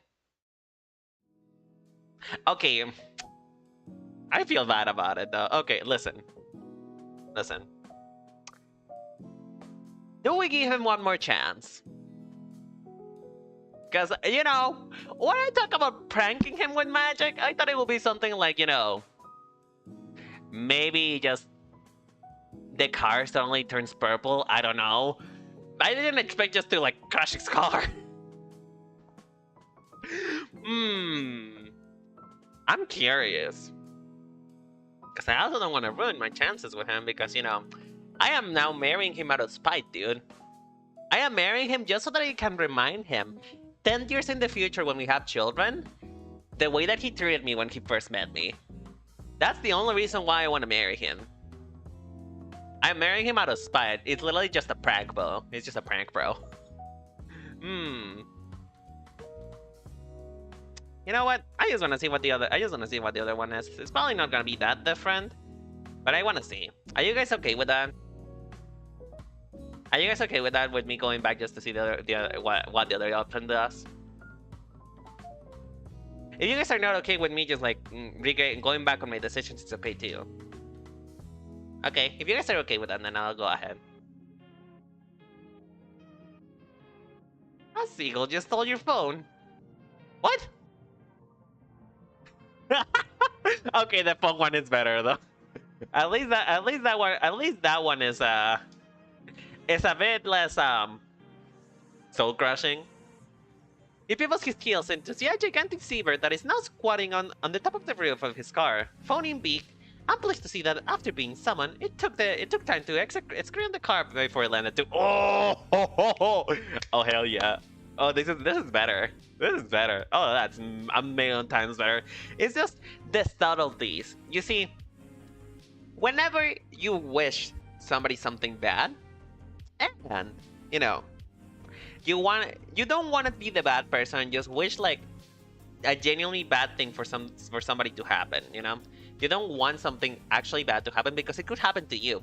But if you're a petty bitch like me, you can always wish minor inconveniences. For example, maybe I hope that you step on a puddle with socks on. and that you cannot take them off easily. Or I hope that you have a pebble in your sock. Or I hope that you stub your toe. You know, just minor inconveniences that nobody ever like dies from. But you know, it still sucks. So I prefer this kind of revenge, in my opinion. It's a bit more poetic. It's a bit more, you know. It's just minor annoyances is what you can wish without feeling. When you get to have like your revenge, but at the same time, you get to like, you know, not be a bad person. I know, right? Just the feeling of what sucks, dude. Ugh. He pivots on his heels to see a Oh yeah, I already read that. It's a nice touch, if I do say so myself. Hey, Verity. I'm going to need you to give me my phone now. It's very expensive and it was a gift, so... Alright, just give it back, yeah? Deliciously flustered, Mikali edges closer to the seagull, trying not to scare it back into the skies with the phone in tow. Please? The seagull blinks at him in bored indifference. Just give it back to me! He lunges forward to the seabird like a complete idiot. Finally compelled to move, the bird immediately drops the phone and rockets up itself into the air. I need the process. It claws wet feet tear to the fragile pane of a metal car on the roof, leaving the apartment a deep scar on the surface. Whoops.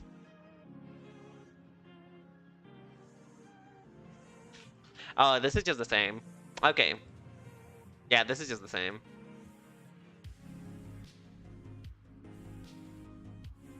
No, it's just the same. It's just the same.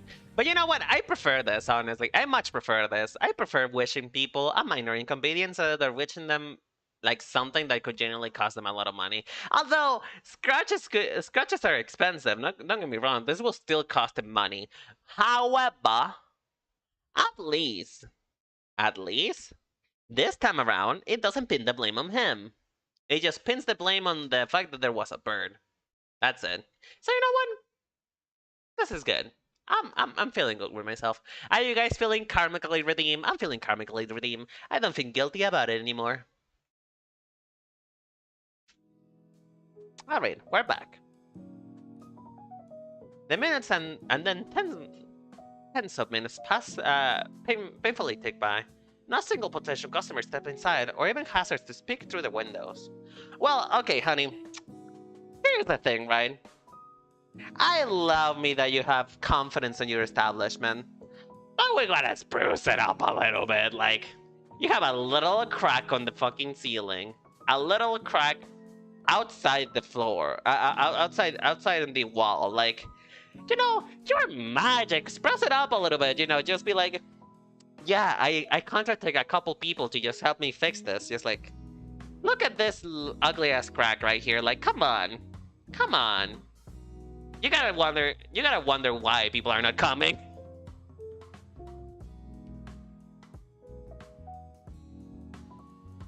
I start by laying over the counter, held in palms, alternating between watching the clock and the clock's hands and the bells over the door. But I quickly get bored and my twitchy hands tap the counter, searching for something to do. Mikali's business card is nearby, exactly where I'd thrown it earlier. So I retrieve her and throw her out absentmindedly. Let's see how famous this guy really is. Whoa, seriously?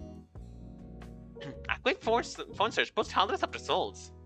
Blog posts with hits with tens of thousands of sponsorships ties to the prominent worldwide cafe chain Moonbox.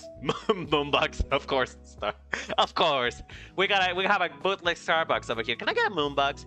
Are you guys feeling like Are you guys feeling like anything? I think I'm feeling the unicorn latte. You know, I'm feeling unicorn latte. Do you guys want anything from Moonbox? I don't know. Want a coffee or something? Want a, you know, a short cup, a grande, if you will, a venti.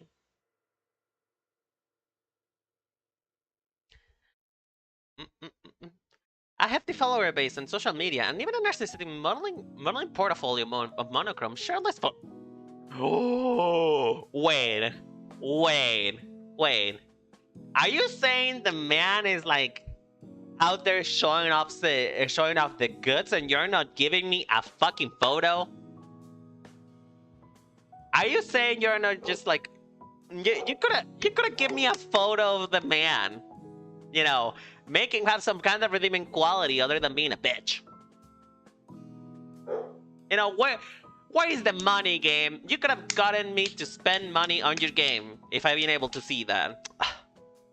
See, I have novel ideas. Hire me, people. Hire me. More nudity. But only top nudity for men. Because we want to stay PG-13. Just, you know, topless. Topless is fine. Topless is fine. Topless is okay. I'm sorry, YouTube. Please don't ban me. I meant only topless nudity for men. I know that you are scared of like tits and whatever, but come on. Men are fine, right? We just need more man tit.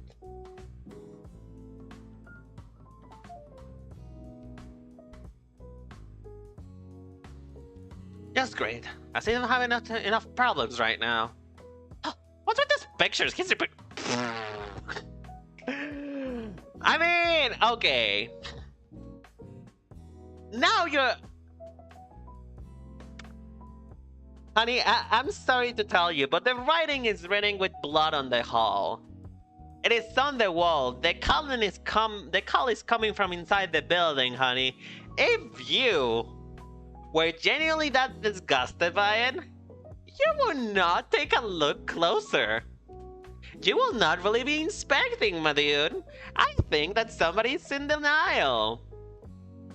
That somebody has decided that, you know, they like what they see, but they hate that they like it. You cannot escape me, dude. I see it. I see it. I am guilty of the same thing.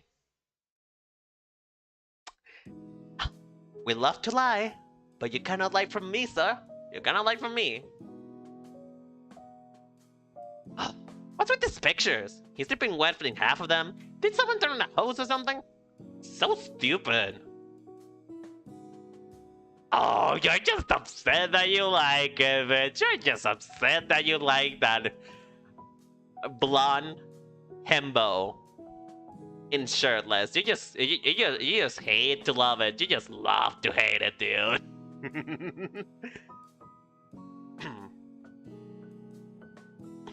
Now more than ever, I chuck my phone aside and go back to watching the clock. All this inactivity is doing nothing but except stifling my muscles and making me anxious.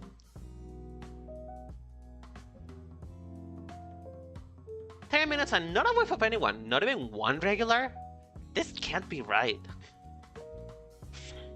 I recall my previous summers here, when there was always non-magics and witch folks around, milling and joking, shooting friendly banter back and forth with Baba, and back then her cafe never seemed winding for patrons. Each day, a steady stream of satisfied customers will come and go at an even pace. It had never been busy, but it was comfortable. So, sure, it's unlikely there'd be a lot of witch folk making the trip now. No doubt they are all up in the mountain with Baba, picking mugwort and betting on drunken duels. But for the non-magical magics around either, I glance at the clock, disappointed by what I see. It's far too late now to be trying to block off customers off the street. But if I root around, there might be some use of laying around somewhere. Still, determined to be productive in some capacity, I trawl through some of the lower kitchen cupboards, hoping to find something to attract new customers in the morning. Sensing activity, Hannibal slinks into the kitchen and crawls around my leg with a pointed meow. She leads me to a hatch underneath the rock floor, below the open cupboards. Nice, good job, Hannibal. I still can't believe that this got his name around Hannibal Lecter. Like, come on, man. She purrs silkily and continues to circle around as I rummage through the contents of the hatch box. There isn't much use, but I do stumble on an old signboard for advertising and some pastel chalk sex. This is perfect! If I spruce it up a little, it'll do for a mini menu at the end of the street. Alma puts her head behind my heel and demands scratches for her hard work. I'm so distracted that I fail to hear the bell chiming at the door. Good girl! Who's going to be some fishy witches tonight? That's you are! Excuse me? Ow! Just a second, I'll be right with you. Touching the bruise gun on my head that it just enchants blood with the cupboard. The cupboard door. I tore it embarrassingly back into my feet and hit myself over the counter. A radiant sight greets me.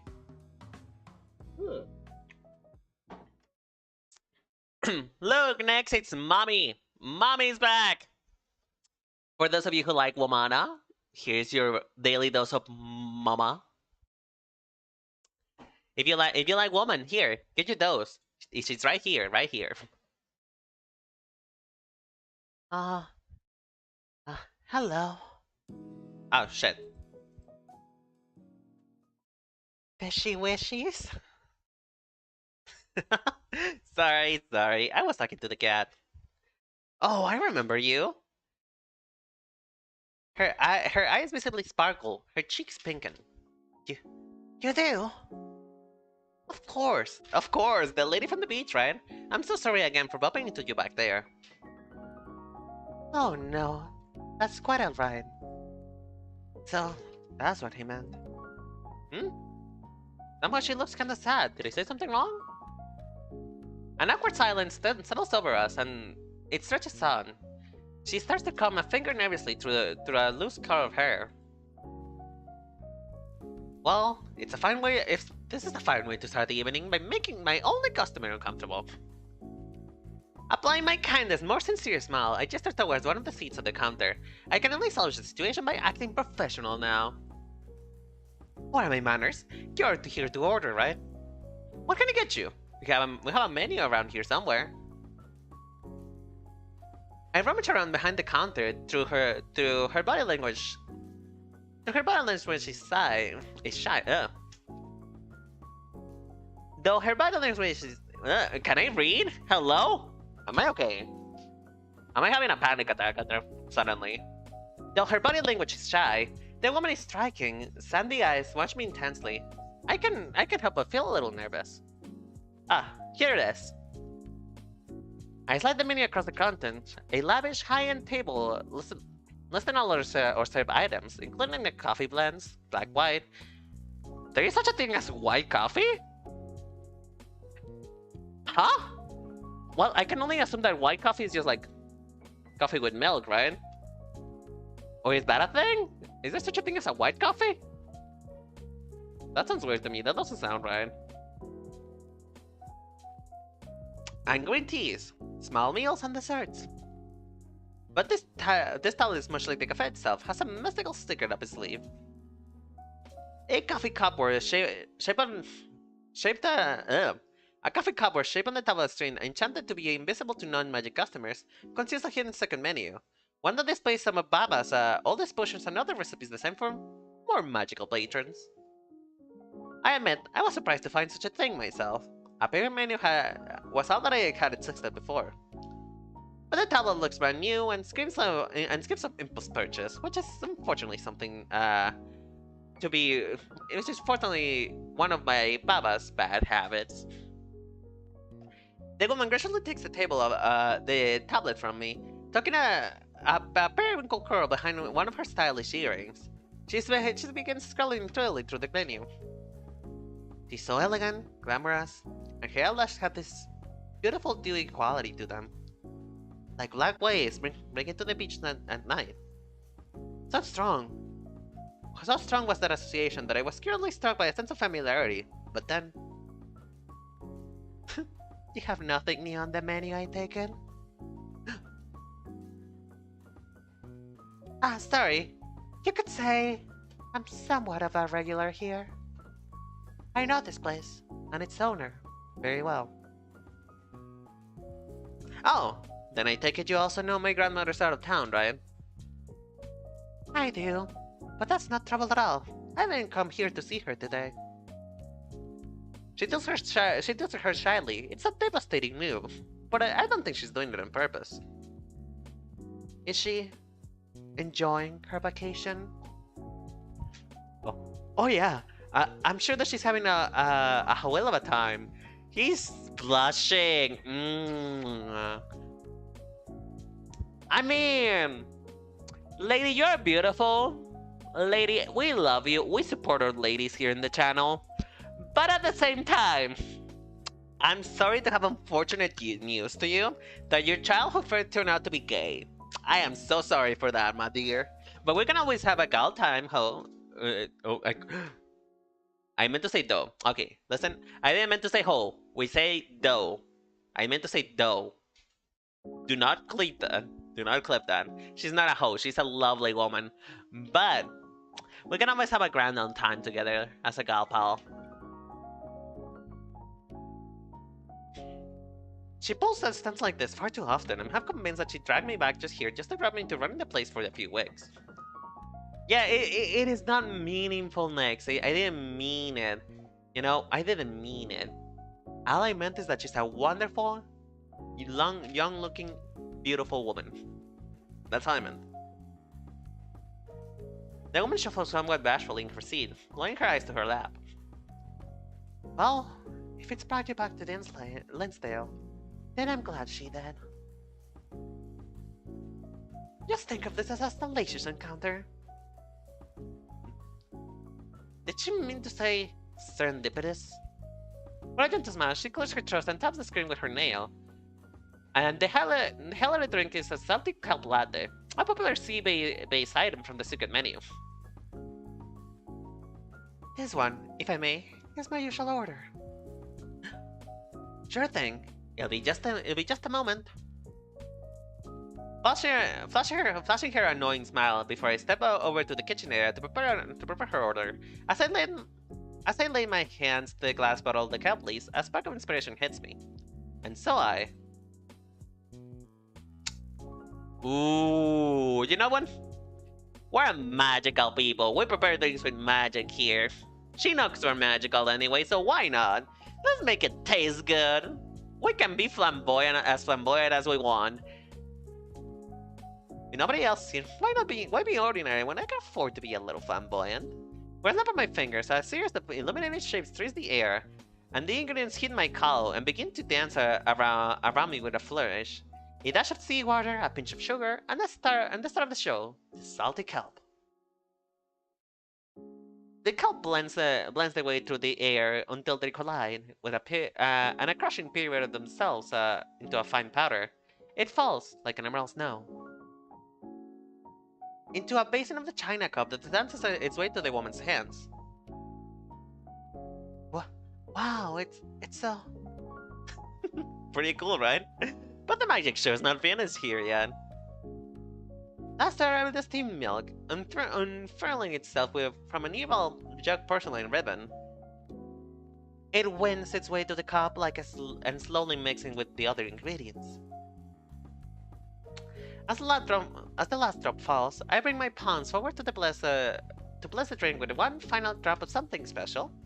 A pinch of magic. Ooh, we have a title, boys. We have a title. We have a title, people. The game is officially over. I hope you guys have a good night. Imagine.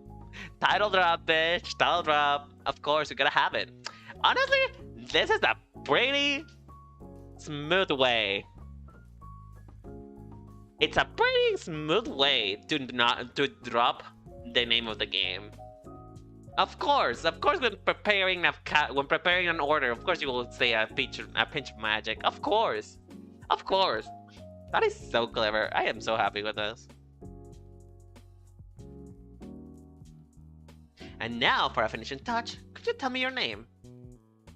She looks agitated, as if you has a particular trouble answering the question. It's Kiana. Alright, sit tight, Kiana. Are you blind? Are you dumb? Are you stupid? Sakura, please, please. My dude, just like, let's zoom into your brain for a moment, okay? Let's zoom in. Let's zoom in onto whatever is going on in this head, because there are not any thoughts in this head. The brain cell is currently with the cat, because apparently you don't have it. Make the connection! She looks like a mermaid. She has mermaid all over her. The sign. She's wearing a pencil skirt that represents her tail. She's also wearing a bra, maybe a tank top that has purple on it, reminiscent to the Little Mermaid. Her name is Kiana. Your best friend that's a mermaid. Its name is Kia. Like, hey, is it not ringing any bells? Is it not ringing any bells over there? Is anybody home? Hello? Hello? Anybody home? I don't think there's a single thought passing through those eyes. I reach across the counter with a thin nozzle bottle filled with caramel, and in small, delicate letters, I write her name across the milk foam. And there we have it. Bon appetit. As she puts the drink to her lips, the warm steam brings the soft flush to her cheeks. A small, content sigh escapes her as she turns to the cup saucer.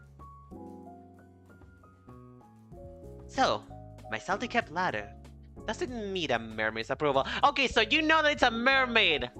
You know that it's a mermaid. Make the connection, bitch. Make the connection. Come on, you cannot be this blind.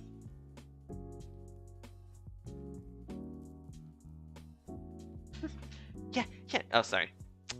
So, my Kabladi, does it meet a mermaid's approval? Yes, very much so. It's scrumptious. Glad to hear it. But I'm pretty sure you meant to say scrumptious. Oh my goodness, this is embarrassing. Human language is still so... hard? Right. I've been studying so much, but I still mess up from all the time. Her whole face breaks out in a fierce flush. The quiet elegance I'd seen in her earlier has completely peeled away. Nothing could have prepared me for this. It's like her demeanor has done a complete 180. I thought she was demure, but I guess she's just shy about making mistakes in front of a human. Anyway, it's absolutely adorable. Oh, I don't...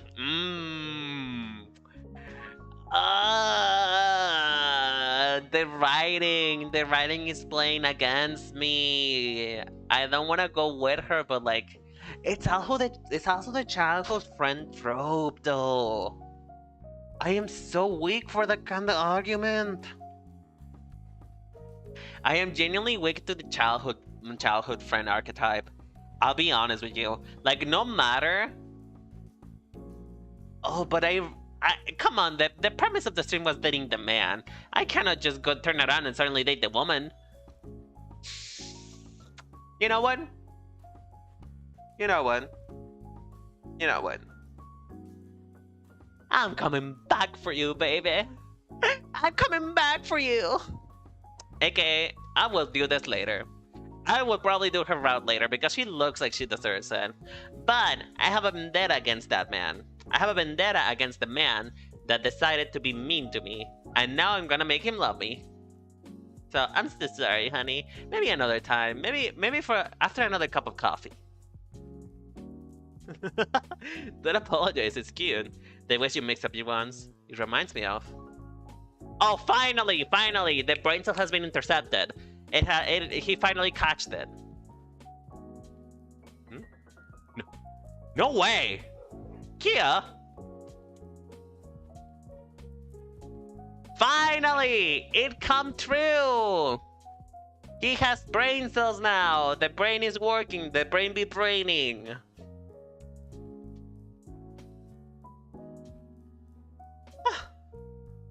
And so, oh, did they really just skip the explanation? Oh, that's a bummer. Honestly, I will have loved to see like the background as for why and just like actually have this moment. Why did they skip the explanation? I'm pissed.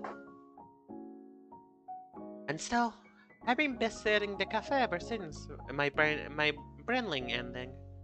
I suppose I do look quite different now, don't I? That's quite the understatement. I didn't recognize you at all. An hour later, Kia and I are sitting together, lettuce in hand, at the counter. We've been talking so animatedly I barely think that either of us have paused for a breath. By now, I recognize her familiar shyness and her adorable mannerisms, but I have to admit, seeing her adult form again for the first time is still throwing me off the loop. Perfectly understandable when we still consider she still looked like a child 3 years ago. 3 years ago? Wait, how old are we? I mean, you guys, I'm guessing that at least we must be 18 years old, right? Maybe? Maybe. That's all I can think about, really. I would like to think that we're at least 18, you know? At least. Just a little bit 18, you know? Perhaps, maybe. Just for legal ramifications, I'm gonna say that we're 18, because I don't think there's a confirmed age. The changes to her face, in particular, are profound, but not unexpected. After all, I know very well that mere people experience growth very differently from humans. A mere person's childhood, their brilliant period, will last from time to time. Will last from the time they hatch until they reach a normal age of human adolescence. Though throughout the Brinling, mere children will barely appear to age at all, maintaining that childlike appearance for years and years. And then, at the Brinling's end, what awaited was a highly accelerated transformation to an adult body, and then the ability to adopt a human form. After I met Kia, I couldn't really communicate at first. I remember wanting to learn more about her kind. I found out about the Brinling and the change it I found out about the Brinling and the change through one of Baba's old books. As I also recall, I had to climb up the bookcase like a monkey to get it, and slipped up on the way up. Kia cried for hours when I turned up to the beach with covered in bruises. So, when did your Brinling end? When I was about 17, it was a year and 3 months after you left. Okay, so we are at least 21. Like if we do the math here, if the math is mathing and everything is working according to my calculations, because you know I am a math person and totally didn't drop out of school because of that. It means then that it is 21 because it's been 3 years since she stopped coming.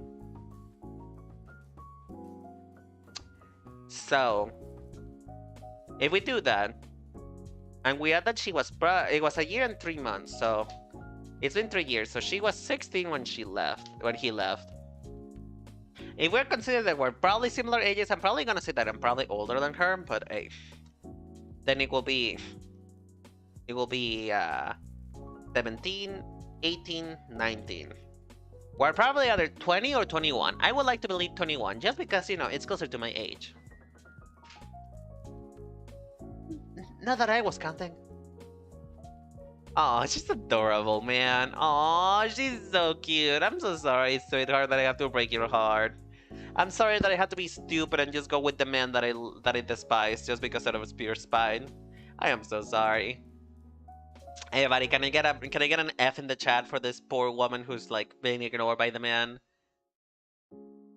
It happens often. It happens often that the best people get ignored just because of an asshole.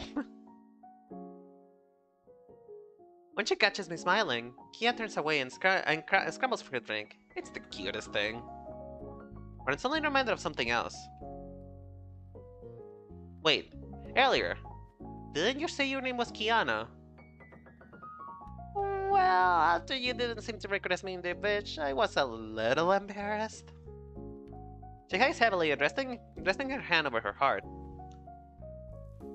And even though I came to this cafe just to see you again, I just couldn't bring myself to say anything yet. Oh, but Kiana is the land name I chose for myself, so I wasn't exactly lying to you. I just had trouble pronouncing it when we were children, so I used to sit on Linslade. My family in the ocean still use my sea name, of course. I probably shouldn't pry into the mermaid sea names are. I probably shouldn't pry into that. Mermaid sea names are private, intimate things that, after all, I should be careful not to call her Kia too. Much around town though either. With that nagging question out of the way, I'll loop the conversation back around to what really matters. So, how was it? Your change, I mean. Oh, it was better than I expected. Growing pains were bad for a while. But compared to the others who experienced it at the same time, my change was relatively quick. She takes the last few sips of her latte, then lays the empty cup down and fingers it pensively. I'm just happy that my outside finally matches who I am on inside. When we used to play back on the beach together, we couldn't go far because, well... I chuckle as I head around to the kitchen counter to wash our cups and saucers. No legs. No bones. No bones. Boneless, if you will. Oh, that's just the funniest thing, though. No legs. No bitches. Right. You were growing up, and in my mind, I was growing up with you. But physically, for me, nothing was changing, and every year it felt like it was getting further and further away, and there was nothing I could do about it. We used to draw so many shapes in the sand, all the things I wanted to do, all those places I wanted to visit. But because of me, we couldn't do any of it. Her eyes glazed over some, and then she suddenly looks quite dejected. Not wanting to watch her beat herself up, I take her hand in mine. But we can now, right? Exactly. No more handing the rocks for beer or covering her up with her fins with a blanket. I bought from the cafe. We can stray as far as away from the beach as we want to. Now, go anywhere we want. Now that you have a human form, the world is yours there. You just let me know when you want to do, and we'll go and do it. It works like a charm. Kiana's sandy eyes light up, and she leans across the counter, brimming with excitement. Okay. Oh, but your grandmother's gone. You'll be working here full-time, won't you? Until then, we can do something. Until we can do something, I'll just stop by every day to see you. I shook my shoulders, gesturing towards the empty room in an exaggerated way. Thanks. I appreciate the company in more ways than one. As you can see, this place is exactly what I was hoping. Without a regular or two, quite honestly, I might struggle to make ends meet this summer. Amazing today. I'll take just about any customer I can get. Anyone want that Bane flop anyhow? Oh, come on! Oh, come on! You were looking at his pictures all flustered and angry about it. Come on! You know you like him. Oh, bark, bark, bark. The more I remember his smug face, the crabbier I get. To the point that I realize that I'm not so much drying the cups as grind the tea towel into them that... Jingle, jingle. The bell at the door rings for a second time. Welcome. Just take a seat and I'll be with you straight. Speak of the devil. Oh god, why do I get giddy when he gets here? Oh, I shouldn't get this giddy. I should have standards. I should be a woman of status and value. I know, right, Nix? They're being so adorable, but I should have standards. I shouldn't be like this. I shouldn't just be drooling for every man that just comes in my way. Oh, but he's so cute, though. Oh, why does he gotta be an asshole? Why does Mikali gotta be an asshole? Honestly, like, tell me. He's hot. I know, he's hot. But why does he gotta be hot though? Why do the hot ones are always like the mean ones? Why? Why can a blonde blondie never be just a hembo and that's it? Like, come on. Also, this is quite the cast. Isn't it ironic that he looks like the most normal person in here?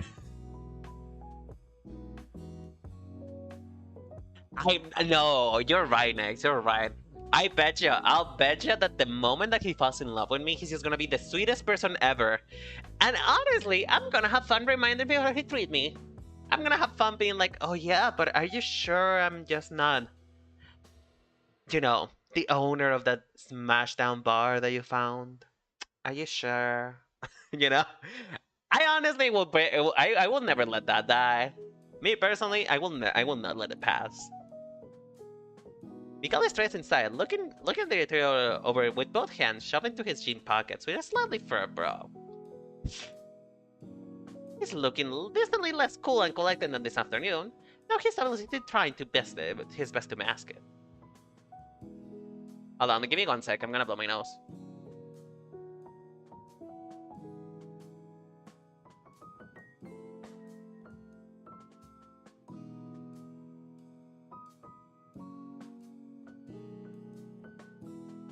Okay, I'm back. You have a nice place here. The drafty cracks in the walls are a particularly nice feature. Okay, listen. It's called having taste. It's called destruction core, if you will. It's called destruction core. It is not my fault that you cannot keep up with the trends of today. Yeah, exactly. It has been Tosh.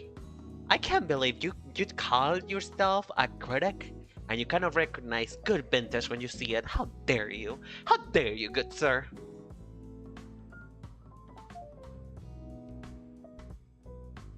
He's not cute. Not at all. No. I see what you're doing. Video game. I see you.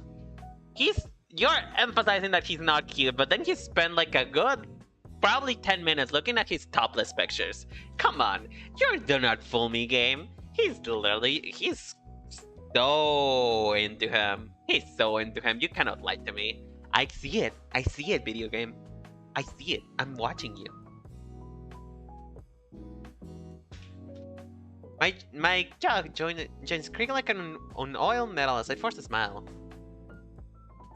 Instead, tourism prides itself on town invigorating, BGC reason why the private customers just because they are indoors.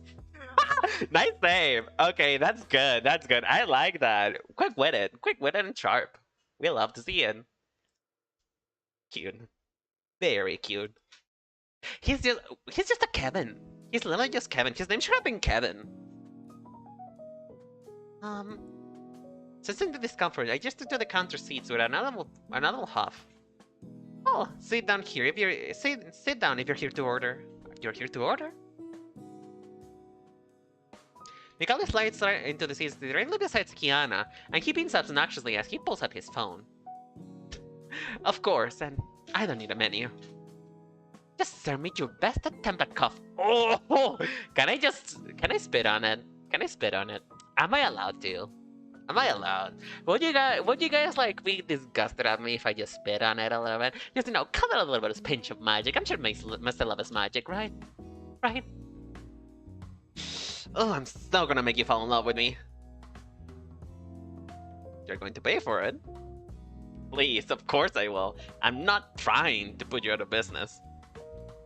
Though I retreat to the back of the kitchen and to begin to scoop and grinding coffee things. I keep one watchful eye on Mikali at all times. Thankfully though, his gaze is still roaming all over the interior. He isn't trying to snap a picture. But obviously, he's searching for something. A juicy tidbit, a draft for his story. And still, after his eyes complete their rounds to the decor, they naturally come to follow his neighbor. You're a regular here? Yes. I come here almost every week. His eyes widen in genuine surprise. Really? What's your usual order? If that's good, then maybe I should have ordered that too. Oh, She flourished her eyes to me, begging for assistance, but I'm way ahead of her. I make 3 strides back to the corner in a heartbeat and step in. She's a special customer. Her order's not on the menu. It's a, shall we say, acquired local taste. I doubt you'll like it. Gotta admit though, I sorely attempted to put seawater in his coffee just for the heck of it. Must. Resist. Well, that's a shame. You'll have to let me out on the secrets during some time, miss. Ever certain polite, Kiana holds up her hand to introduce herself. Kiana. Just Kiana is fine. I'm afraid I don't know much about the recipe. Or coffee, for that matter.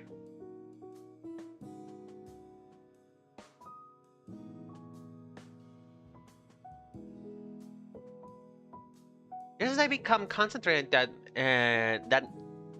just like because I become concerned that Mikali's might be about to defile Kiana's hands with a kiss, another one of those potential business cards appears in her hand, and he drops it into hers. Enchanté. Of course he starts pulling out the French. Sure, Bucko, sure. Let's pretend you're a fancy one. Let's pretend you're fancy. Sure, why not?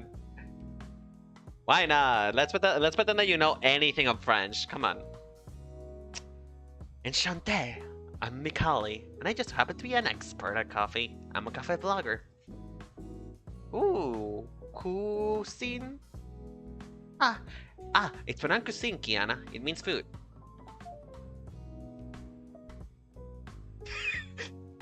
I'm not sure if you're meaning... Next, do you mean that in the sense of being like a punch to him, or do you genuinely mean that he's hilarious? Because I don't know. Is the joke here in the room with us? Because the joke is him. That's for sure. He's the whole fucking circus.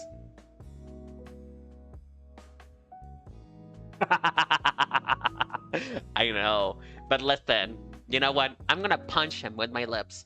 That's what I'm gonna do. I'm gonna punch him with my lips. Just go like, just like, come here, sweet cheeks, like that.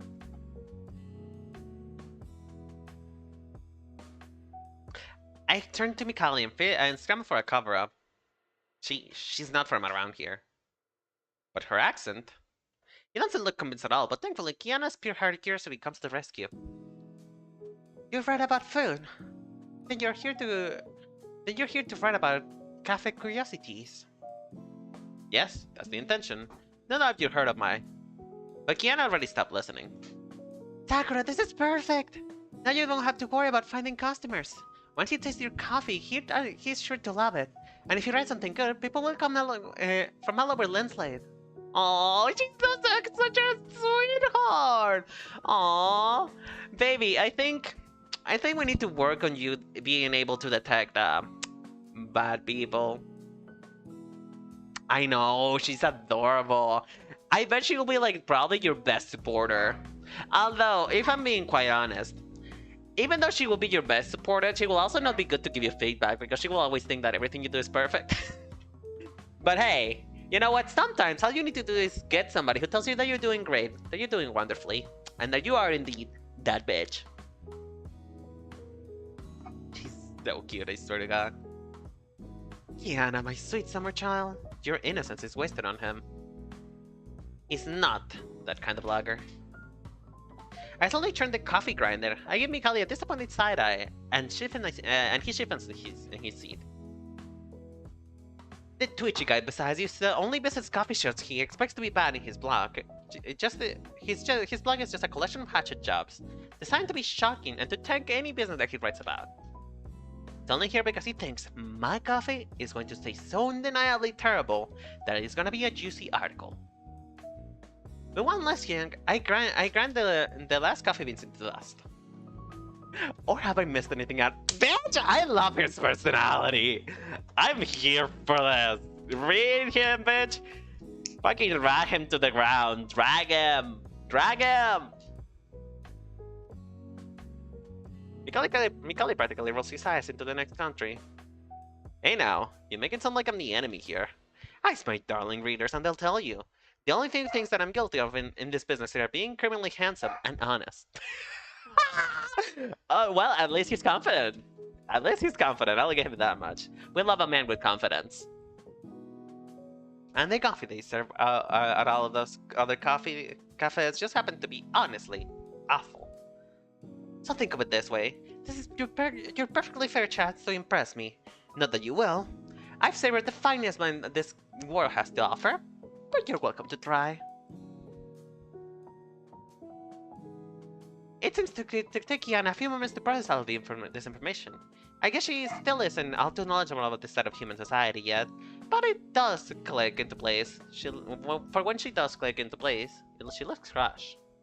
But how could you do something like that to hardworking people?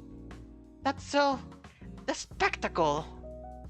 Oh, and I guess that was supposed to be despicable. I'm happy she has my back, but Kiana's just wasting her breath. Besides, this coffee curry just unwillingly challenged a witch. I am not the one who's going to be eaten alive. It's alright, Kiana. He has the right to do whatever he likes, and so do I. All I have to do is prove him wrong. So go ahead. With a single finger, I slide a cup across the counter in a fluid motion. It stopped just shy of Mikali's hands, taunting him like a gun being laid down in a declaration of war.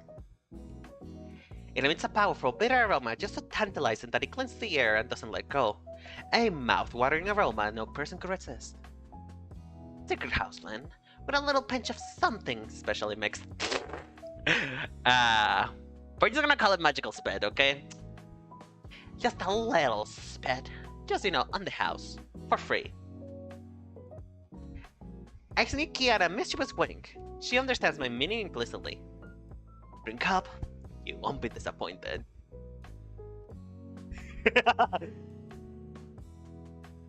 Oh, he's so wondering if I put like poison on it or something. Don't worry, it's not gonna kill you. It's just gonna make you love me. It's a love potion. What's the matter? You should drink it before it gets cold. I won't let you excuse that it's bad simply because you ruin its flavor by letting it sit too long. I brim with devilry. I decide to push him a little harder. As the expert here, you wouldn't make that mistake, would you? I watch him square and tug at the collar of his jacket. I'm realizing that I'm enjoying myself far too much. Still, I don't take my eyes off of him. I stare him down until he finally gives in, puts the cups on his lips and... all that bravado and is mediocre after all. But he takes another sip. Exactly, it's completely... and another. Completely... Oh! My evil plan is working! Ooh, he's still gonna fall in love with me now. Oh, I live for this. Completely. Hold on, guys, give me 1 sec. Speaking of wonderful beverages, my mother just brought me a milkshake.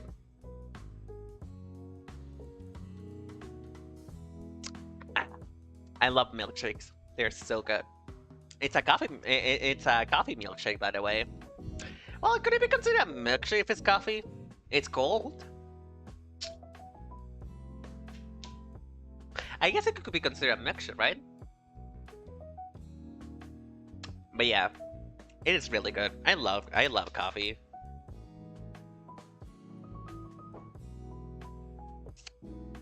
And another. But yeah, I think yeah, I feel like what he's doing right now is trying to find the absolute most scrutinizing answer that he's trying to find, but he's not getting it, and he's just trying over and over again just to find something.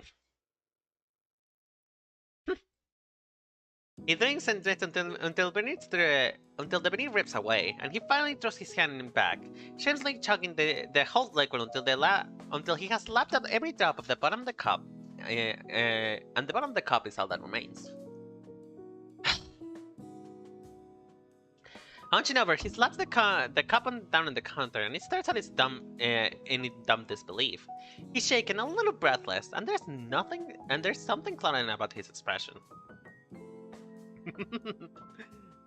Delicious. Oh, he's smiling though. He's smiling. Hold on. Wait, he smiled. He smiled. Ooh, my evil plan is working, folks. He's falling in love with me. I'm slowly gonna make him better. I can make him better, Chad. I can make him better, and you bet your ass I will. It's 9 p.m. Closing time draws near on this. My first day on running the cafe, and as I finish scribbling down orders on top of this of receipt paper, I read the page out and hand it over. So 3 single bends, 1. He ordered 2 more. Okay, bitch. Okay, bitch. You're fooling nobody. You just love me. Oh, I live. Oh, I live.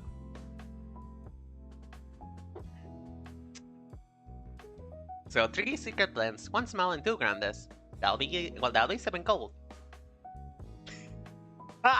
He's so gagged. He's so flabbergasted. He's been scowling like this ever since he's finished his first cup. Truthfully, he looks more mystified than anything else. After his first cup, he sat shell-shocked for several minutes, then sprung up in the morning 2 more drinks of the same drink in section. When they were ready, Kiana and I huddled together, watching him discreetly over the tops of our own lattes. He never took more than 1 sip at a time, crossing his arms and quietly ruminating over the taste before going back for another sip. I lost count of how many times he furrowed his brow, how many pictures he took, of how many notes he typed on his phone. And after half an hour, I thought he'd finally be admitted defeat, but... Mikali? 7 gold. Right now, Mikali is clutching onto his gold, pouting comically. He also looks like he's like a child who doesn't want to give up his favorite marbles unless his parents agree to treat him a cookie. I can't believe I'm saying this, but I almost feel sorry for him. No matter how much he racks his brains, he's never going to figure out its secret. Wait, why do I feel more guilty for cheating at coffee than breaking his jar? Oh, right. Yeah. Here. Thanks. Here's your change. I don't get it. How? Tell me how. Finally, too much of his spice and he explodes, slamming his hand down on the counter. How is your coffee that good? This place has terrible reviews everywhere. It's a despot online. There is no way the coffee could be this good. Wait, terrible reviews? When he sees that I'm got no intention of answering him, Mikali clouds his head defeated in size. He's still pouting like a little kid. Tomorrow. I'll be back tomorrow and make absolutely sure that it wasn't a fluke. I'm not writing my review until I know you're not cheating, so bring your A game. Looking forward to it. Oh. He so wants me. He so wants this booty, baby. He so wants all of this chocolate goodness. He's practically salivating for me. Can you guys hear that? I hear that it's the sound of a river.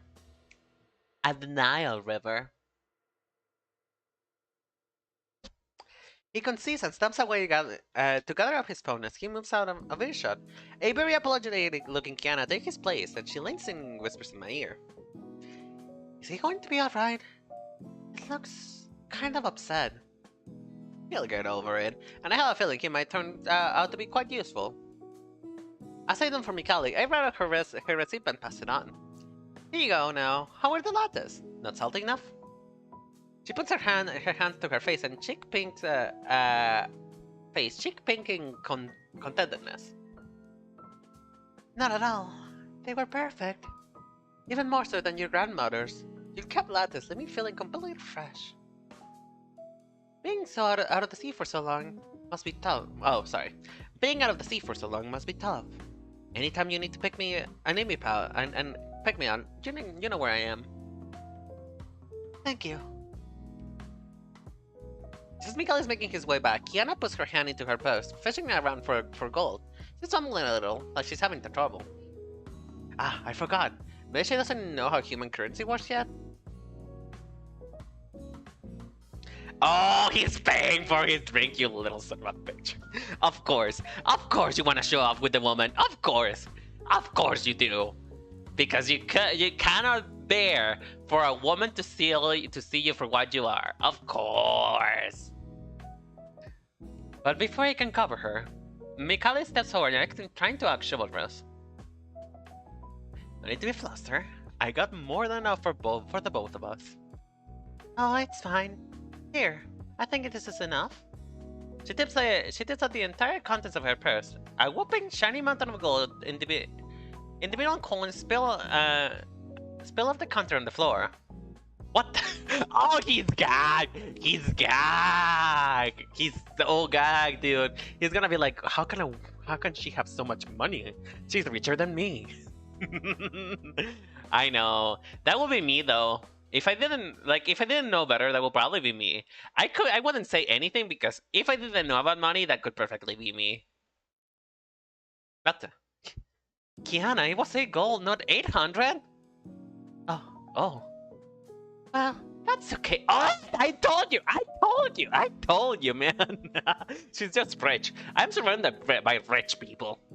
You know what? I'm not gonna complain. It's more money for me. She's just a rich mommy. Well, that's okay. I have so much anyway. Just take it. She turns to Mikali with a serious, innocent smile. Drag him! Oh, bitch! Fucking drag him! Shame him! Shame! He's gonna be so pissed. He's gonna have a wonderful day about this one, bitch. He's so gonna have a good day about it. No, it's only something about how he had already played. Mikali picked up his job. she got him. Honestly, queen behavior. Did somebody say slay? Because when you look at the definition of a slay, her picture comes right on it. That is, when you look up girl boss, her picture comes. That's literally what we have right here. We have girl boss royalty in our presence, people.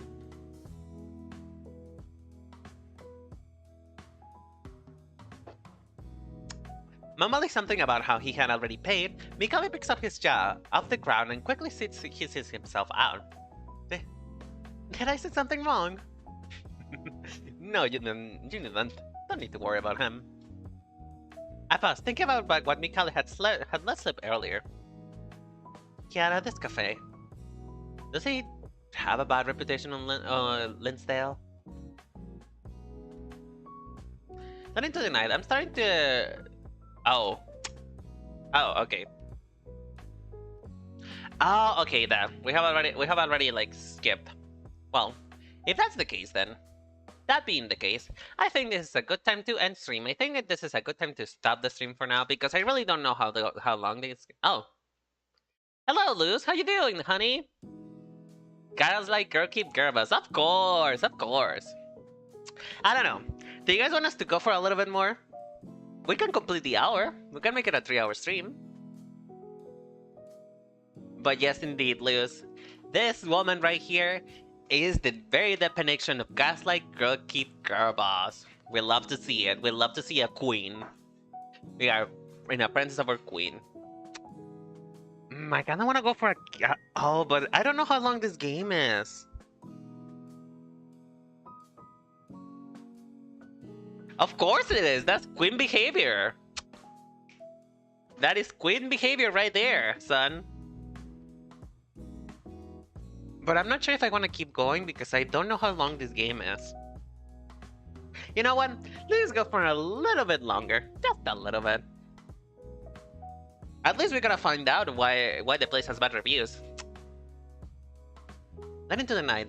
I'm staring next to Melanie to Baba's crystal ball, with my head on the table, and a fuzzy blanket around my shoulders, and Hannibal in my lap.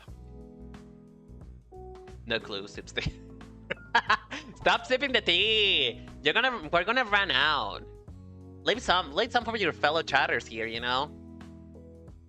You gotta leave some for everyone. You just gotta... You cannot just drink all the tea yourself, girl.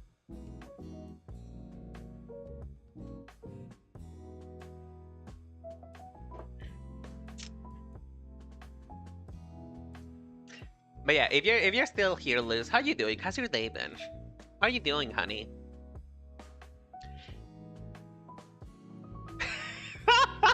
It's just an expression. You don't have to worry about it, DJ. Don't worry about it. It's an expression. Don't worry about it too much. Just go with the flow, hun. Just go with the flow. Baba's rabbit shaped letters is still hopping around the desk. Deftly dodging all of Havenant's impish pass wipes. I cannot read. Around us, the dustpan and broom go about their nighttime cleaning. I'm not gonna make these sounds. You know what? You can imagine this out. You can imagine this.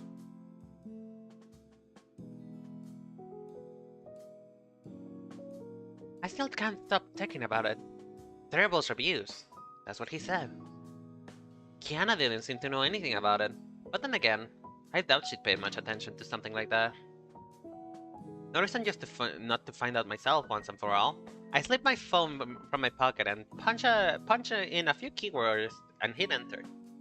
Sure enough, it's dozens of the novels. None of them good. About this, at least, it turns out that Mikali hadn't been exaggerating after all. Dismal star ratings, mentions of the crummy decor, photographic evidence of bad service. There's even one that looks like a secret shot taken from the under someone's armpit. No way! Baba's just plain asleep in this one. At the counter, just not even trying to hide it. All of the public reviews, at least, seem to have been written from the point of the view of outsiders, but that doesn't comfort me much. It only means that in Linsdale, residents still care enough about Baba as a friend and not to out her online. And let me guess, how this running go back? Yup, 3 years. Not subsettling back to the back end of my last summer in Linsdale. Suddenly, extremely irritable lover again, I grab a pillow and curl it into the general direction of the bookcase. Several old ledgers? Ledgers? Is that how you say that one? I hope that's how you say it. They just come tumbling down and clatter around the ground.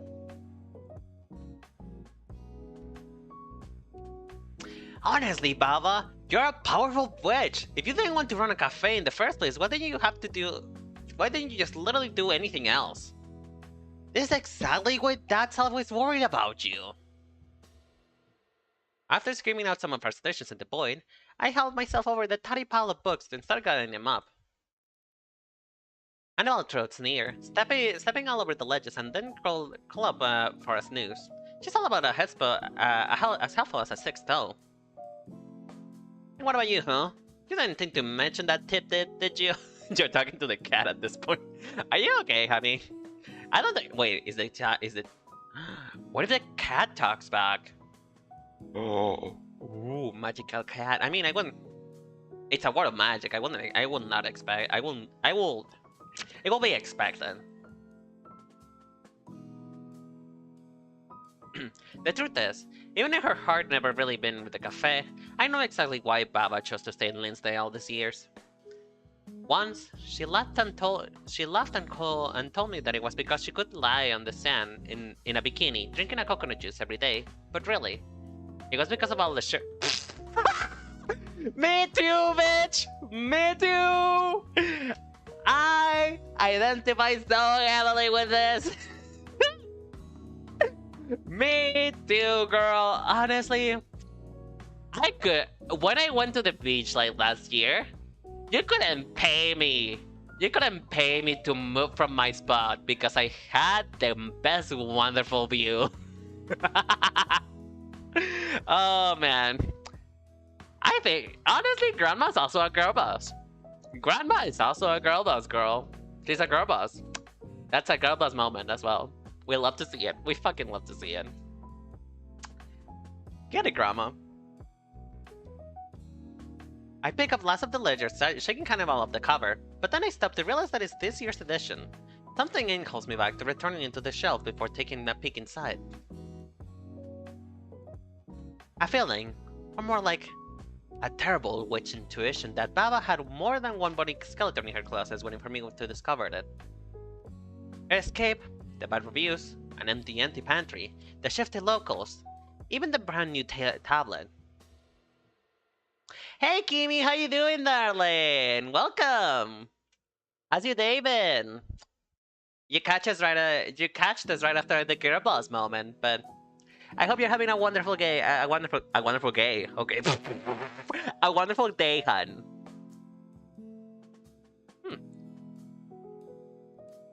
And just like that, my coffee is gone.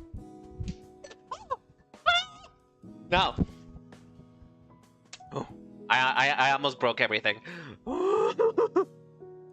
I set my cup down and the wind knocked it out, and I almost had a heart attack. But yeah, I hope you guys are doing wonderful this evening, by the way. Also, I know, by the way, I do apologize for the folks watching on YouTube. There is a huge delay. So I'm sorry if my responses seem a little like just a little bit too slow. But I know for a fact that I had a huge delay on YouTube before. So just so you know, I am still replying to you when you send this message. It's gonna take a little bit. All right, please don't hate me. It's just the unfortunate thing of multi-streaming. Yeah, multi-streaming. I don't know. I find multi-streaming fun. I get to reach a lot more people this way. But yeah, I hope you had a wonderful day, Kimi, and I hope that you enjoyed your stay. By the way, quick warning for the people who haven't watched me yet. I yell a lot, if you can't tell. I yell quite a lot, so if you guys will excuse me.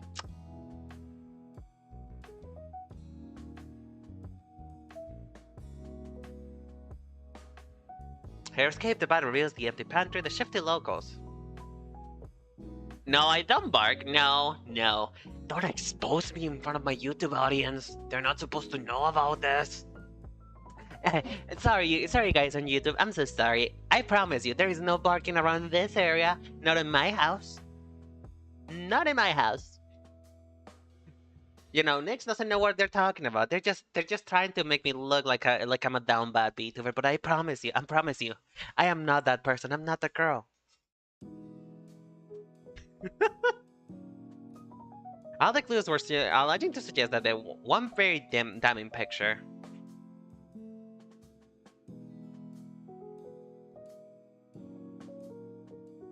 I'm not that bad. Okay, listen. It is not my issue that really hot, beautiful, fictional man just happened to be in my doorstep, okay? If they did not want to be observed and complimented, they will not make them that beautiful, okay? It is not my fault. I am just sorry to tell you, but it is not my fault. It's not my fault. Not my fault. All I do is appreciate what is given to me. And I just, you know, it is vital to appreciate a man's beauty, okay? Nice, fine, that's the fun of it. You yell and you get a clip.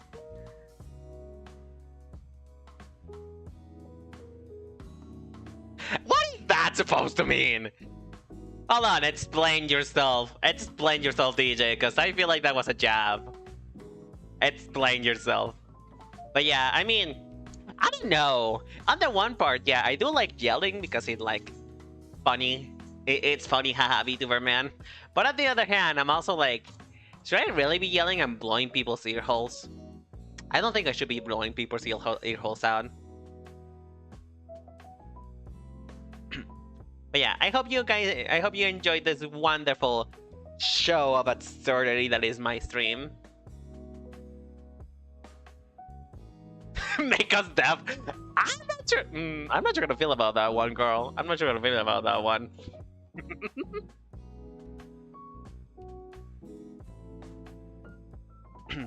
Damn. All right, fine. I guess. I guess you guys like it when I yell and I scream about a fictional man, huh? So I thumbed through the first few pages and my face goes ashen.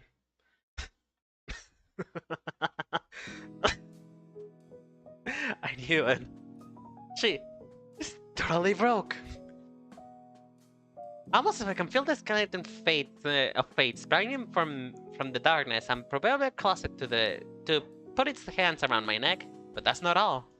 At my feet, the tiny paper rabbit bounced up, cooling announces, by a cute little tilt of his head, that he has one more message for me. It levitates up and folds itself in the air, stopping at eye level, a space at the very bottom of the letter slowly staining with ink.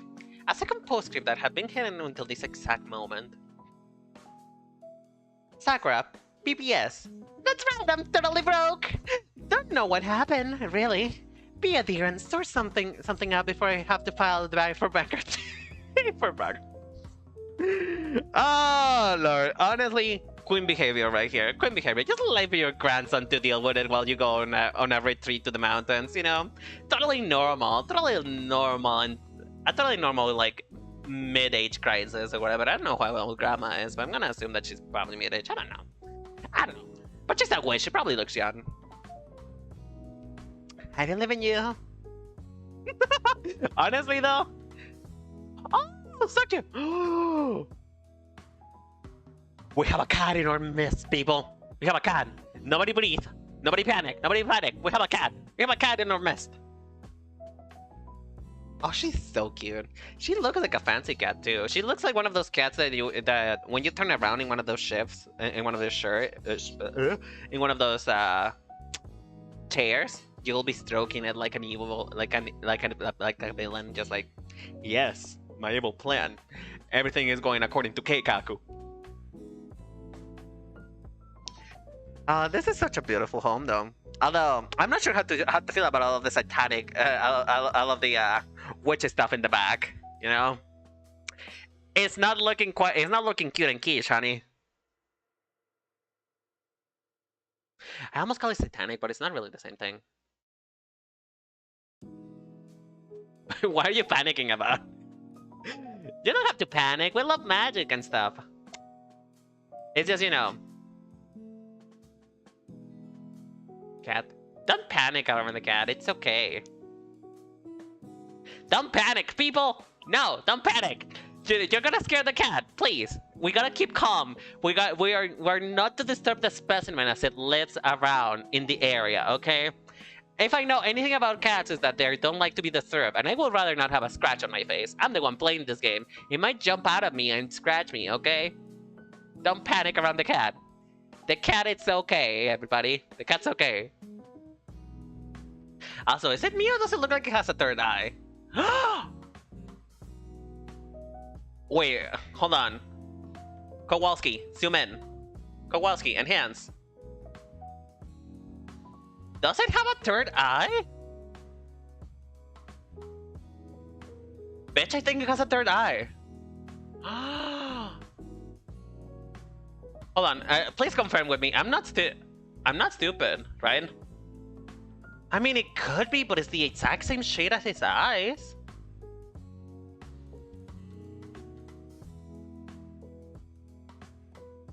Now I feel weirded out. You know what? Maybe we should panic about the cat. Maybe the cat is plotting something. Maybe the cat is plotting our downfall. Maybe the cat is just planning exactly how to take over us. Take over our bodies and take over the humanity. Yeah, I think it's actually... I think you guys were right. You guys had the right hunch. It's time to panic. I'm not sure that's good. Honestly, you know what? If you want to pet the cat, pet at your own peril. You know what? It will be lovely, Kimmy, if you find that for us. If the cat is safe. Oh God. Kitty with a third. Oh my God, Kimmy. You know what? I am not one to judge. I'm not one to judge. But if you want to pet the cat, go right ahead. Pet the cat. I'm sure nothing bad will happen. The fact that it's called Hannibal after Hannibal Lecter, too. Oh my God, maybe the cat eats people. Have you ever thought of that? Maybe you're calling it cute and it eats people. I don't know. Have you ever seen cats and humans around the same person for too long? You know, they go out and commit crimes to God, and do God knows what. How do we know that they're not actually committing manslaughter? I don't know, guys. I'm sus about this cat. I'm sus about it. At the crack of dawn, the alarm goes off. My eyes snap and I launch myself out of bed. I was wearing sleep in Hannibal's duvet. In the duvet, I shake off.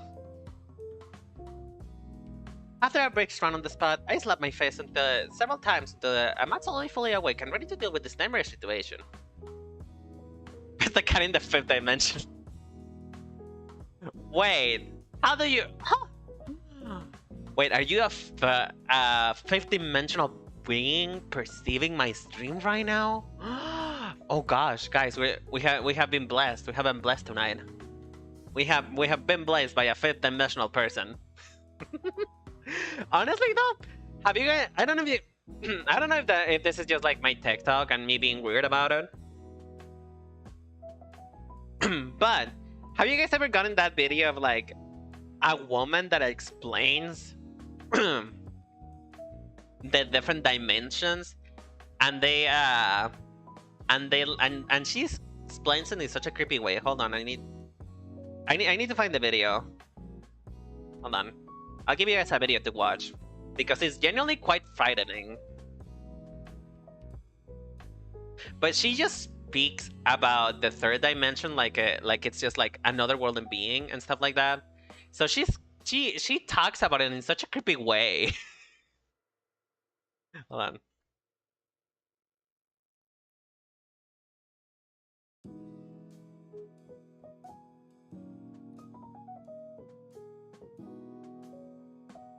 Hold on.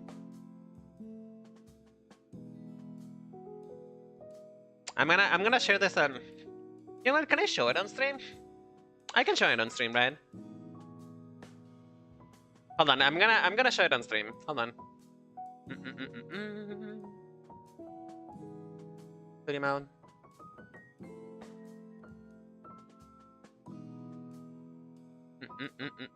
Where is it? Ah, I can find it. Oh, there you go. In the capture.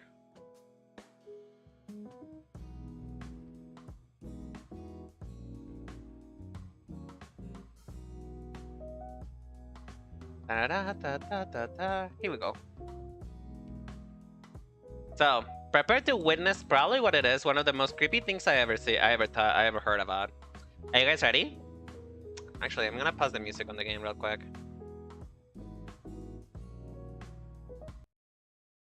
You guys ready to watch this? Because this is genuinely creepy, being honest with you. It's a very creepy concept that it could very well be a thing. This 2-dimensional creature has locked some precious gems away in a safe. She's checked the safe from every angle and is sure that no one will be able to break in without a key. But she hasn't taken into account the idea that a 3-dimensional creature, such as myself, might be peering in from above. She doesn't even know the concept of above. I could steal these gems without a key and without damaging the safe, and she would have no idea how they were taken. But we should keep an eye out for ourselves. A 4-dimensional creature could steal from our safes without a key, could take the yolk from an egg without breaking the shell, appear in a closed room, or see inside of our brains. The 4th dimension is perpendicular to all of our normal 3D space directions, and we have no walls up against that direction. So, you guys know how when you drop a pencil, it kind of just seems to evaporate into nothingness?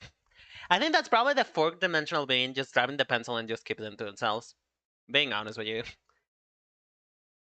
Like, you know, you ever drop a pencil like back in elementary school, and you're like, yeah, I'm gonna pick it up in just a second, and then as soon as you turn around to pick it up, it's gone, and nobody ever sees it ever again. Yeah, makes you think, huh? Oh.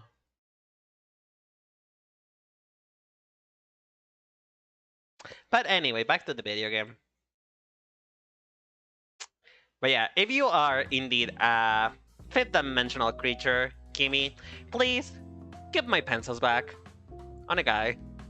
I've lost so many pencils of colors during my whole elementary during my whole elementary existence. Like, I shit you not, I made my poor mother buy more colors than anything I ever needed in my life. I used to be a very forgetful individual and a very clumsy one, and still am in some spaces. So, you know, as it turns out, I lost a lot of things when I was younger. So, if you got any idea, Kimi, if you are truly indeed a fifth-dimensional creature, do you got any idea where they went? Because I never could find them, even on the floor. So, you know, you might have some idea. Sounds like the back room. Honestly, okay. Color me old here, even though I'm not that old. What are the back rooms? Like, I keep hearing about it everywhere. It's like the younglings of today know about it, but I know nothing about. So, if you mind explaining to me, what are the back rooms?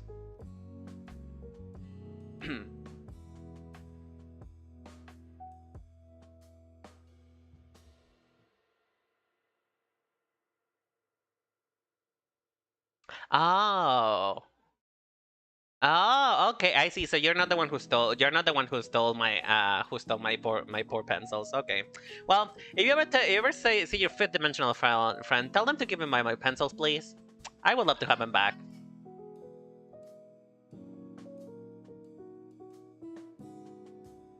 The Backrooms is a horror place. Well, but yeah, is it a real life place or what is it supposed to mean? Because I genuinely have no idea. Like, being honest with you. I'm stupid. I'm stupid and old. Even though I'm not that old, like, I just cannot keep up with the youth of today, honestly. I'm 23, and I did... So, I only found out about Vine when I was 19 years old. That should tell you how out of touch I am with this whole social media things. I'm an old soul, you know? I'm an old soul. Totally... Oh, bitch! Hey, Maniac, how you doing? Hello! Thank you so much for subscribing for 2 months already. Damn!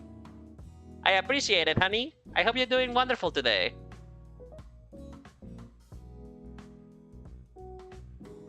For the moment. I mean, I only turned 23, right? No! My pencils! Why are you eating my pencils? Are you sure the graphite is not gonna help? Is not gonna make you feel bad? Maybe give him an Alka-Seltzer or something. Maybe give him some omeprazole for the pain. I'm sure that's why they got pissed at me. Hello, today's been a roller coaster. Oh, I'm doing okay. I'm actually being honest with you. Okay, I'm gonna get real real quick. Okay, I'm gonna get a little real today in this channel. Honestly, I debated not streaming today because I wasn't feeling really good. I've been feeling a bit of an imposter syndrome moment right now, and it is really hard for me to see progress. So I genuinely thought that I genuinely felt like I was...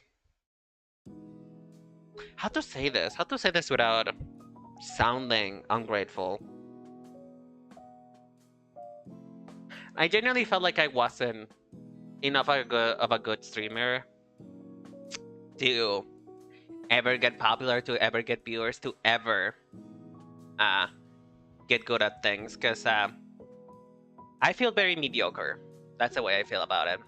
And it's kind of hard for me to watch my progress. But because of you guys just showing up, talking to me, letting me know that in one way or another you're enjoying what I'm doing, it really brightened my mood. So I'm glad I streamed today. I'm feeling good about myself now. Oh, I gotta tell you though. I gotta share this news for those who didn't see it on Twitter. So, Uki liked the collection I made for him. He said he liked it on Twitter. He pressed the like button. He really did smash the like button. And honestly, for those like 20 to 30 seconds, you couldn't tell me anything. You couldn't tell me anything. To me, Uki and I were besties. But you know what?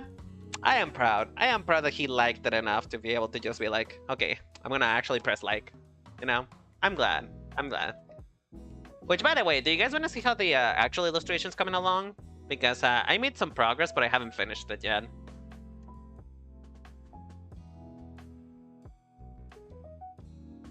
Hold on, let me see. Let me show you guys. Let me show you. Where is it?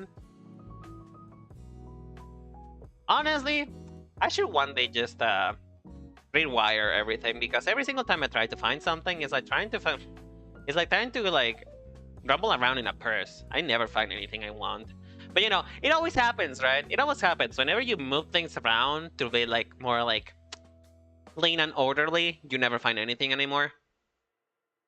So, yeah. Okay, there you are.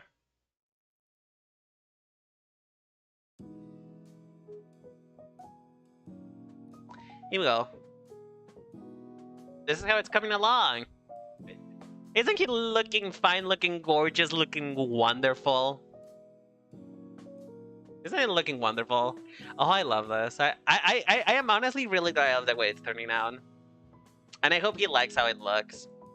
Because I am actually really proud of this, not gonna lie.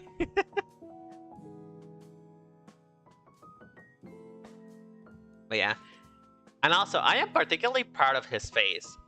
I feel like I genuinely managed to capture Uki's whole essence on his face. Honestly. I am proud of this. I am very proud. Look at him. Isn't he gorgeous? Isn't he gorgeous? Isn't he Gorgina Gilerta? But yeah, indeed, Uki Mama noticed me. And I'm really happy about it. I really am.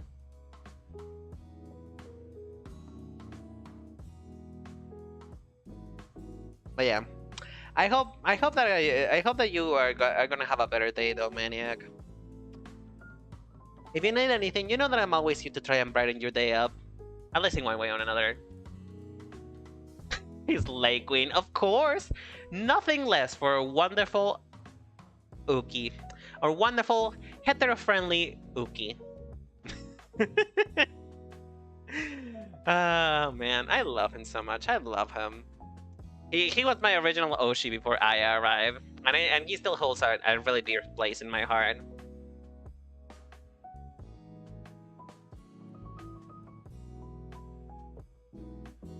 But yeah, I hope I can brighten your day in Maniac in one way or another. I really do.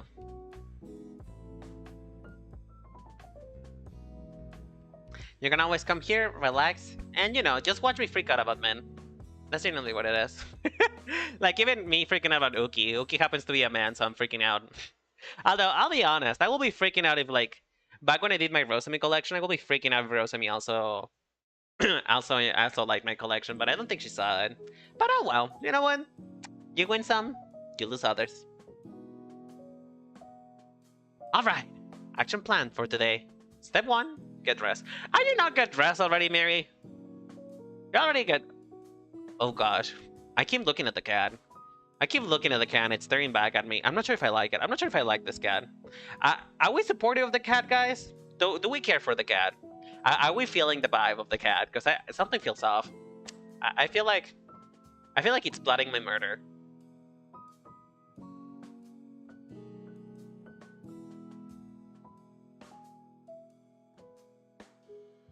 Kami Oshi is your one and only?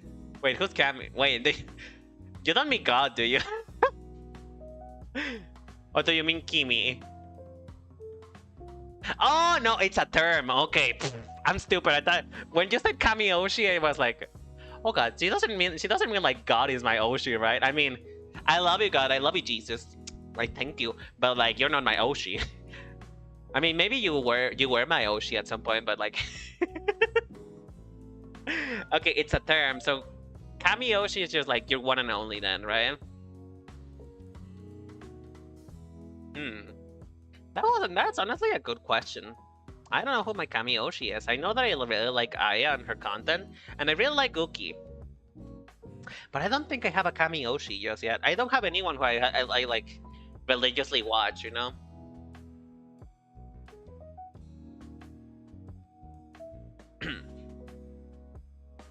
That's an interesting concept, I'm not gonna lie. Well, who is you guys' Oshi though? If you guys watch VTuber, who's your Oshi? By the way, Oshi just literally means favorite content creator. Who's your favorite content creator? And tell me, who's your Oshi and why is it me? Any other answer that just me is wrong. Just kidding. You can answer whatever you want. Oh, you're... Oh, shucks. It's fine, it's fine. It's fine, Nix. Don't worry, I'll pull the gun away. Don't worry about it. There is no gun. I'll remove the knife from your back. It's okay. You can say your actual Oshi. It's fine. No, yeah, I'm glad you at least find me entertaining enough to consider me my Oshi. To consider me your Oshi. Kami Oshi is the Oshi that you worship most of the time. Honestly, I don't think I have one. I don't think I have one. Maybe. And if it wasn't for the fact that she's not considered a VTuber, but she does use a PNG tuber. She does have a PNG tuber, so I guess she counts. Which is to say Super Butterbuns then. Super Butterbuns is probably my Oshi.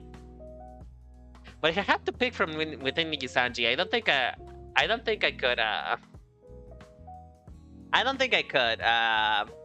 pick one. I did watch your stream quite frequently. Aww, I mean, you did show up on my Twitch summary. You did show up, so makes sense. But thank you. Honestly, I just thank you guys for being willing to put up with my foolishness. Out there, listen. Sometimes you just gotta put your gun straight and be like, hey, I need to be your Oshi. If I'm not your Oshi, then what are you doing here? Just kidding. I appreciate all of you for being here, regardless if I'm your Oshi or not. You know what? I don't have to be your Oshi. All I have to be is just somebody you watch from time to time, and that's okay. That's fine. But yeah, who's your Oshi, Kimi? Who's your Oshi? Tell me about him. Who's your Oshi? It can be from a company, from an indie, anything you want. Who's your Oshi? You're also allowed to respond to say yourself if you like yourself that much, honestly. Because we are always in need for more self-assuredness and confidence, you know?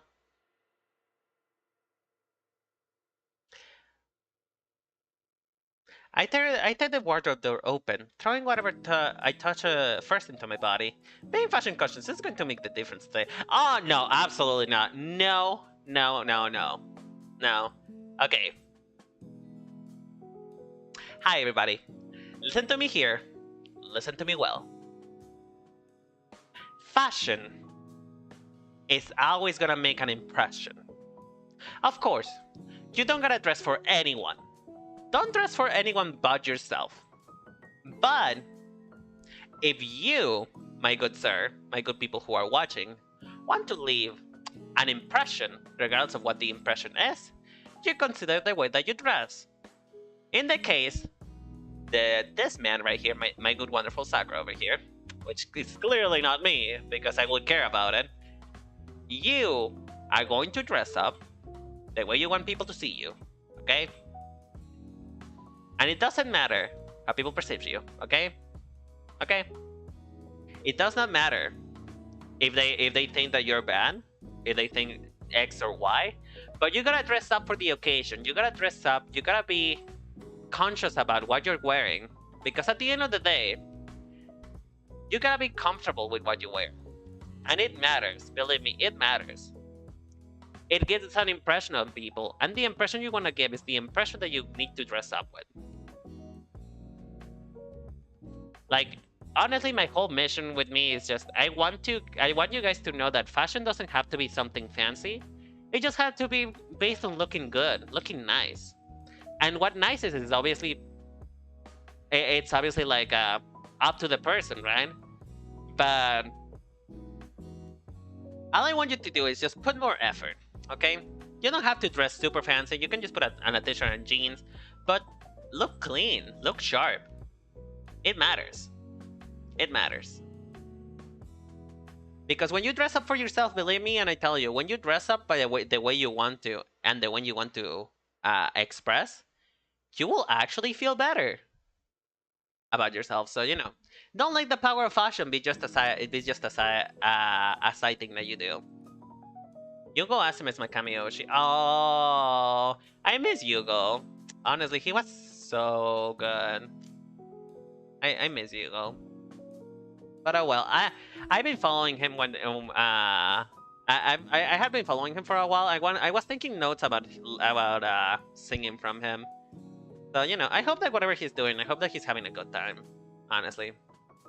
Most of the time, I wish these Fulgur, Uki, and Selen. Honestly, I used to watch a lot of Fulgur. Not so much these days because after I became a content creator, I don't have the time to watch for streams anymore. But yeah. I refuse to dress only in underwear. Hey, okay, listen.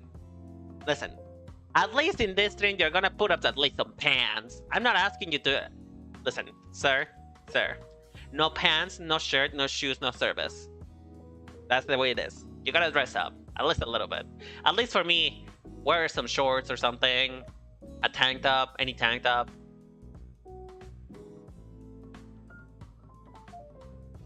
Okay, step 2. If I am hot enough, I will be fine. Nah, well. Okay, you know what? Maybe you have a point there, but still. Dress up, sir. Dress up. This is not that kind of stream. The loud one. Sir, please. I need you to... We need to be YouTube friendly. I need you to cover those nipples, please. Cover those nipples.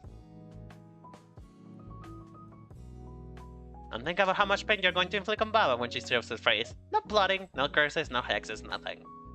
Focus. Today is about customer. Cash, coffee, and nothing else. But mostly cash.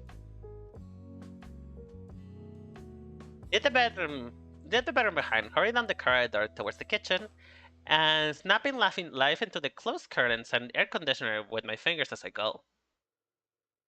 Cooler and sunlight flood the room with just as I step outside to flip the sign.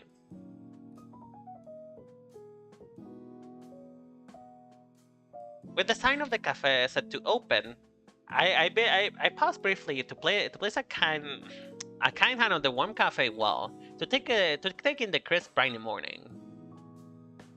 Morning coffee curiosity. Coffee curiosities. It's a beautiful day. Step 3, save this place, save my home. He's right outside. He was waiting for us. Ooh, he's obsessed, babes. He's obsessed. He wants this booty so much he waited outside.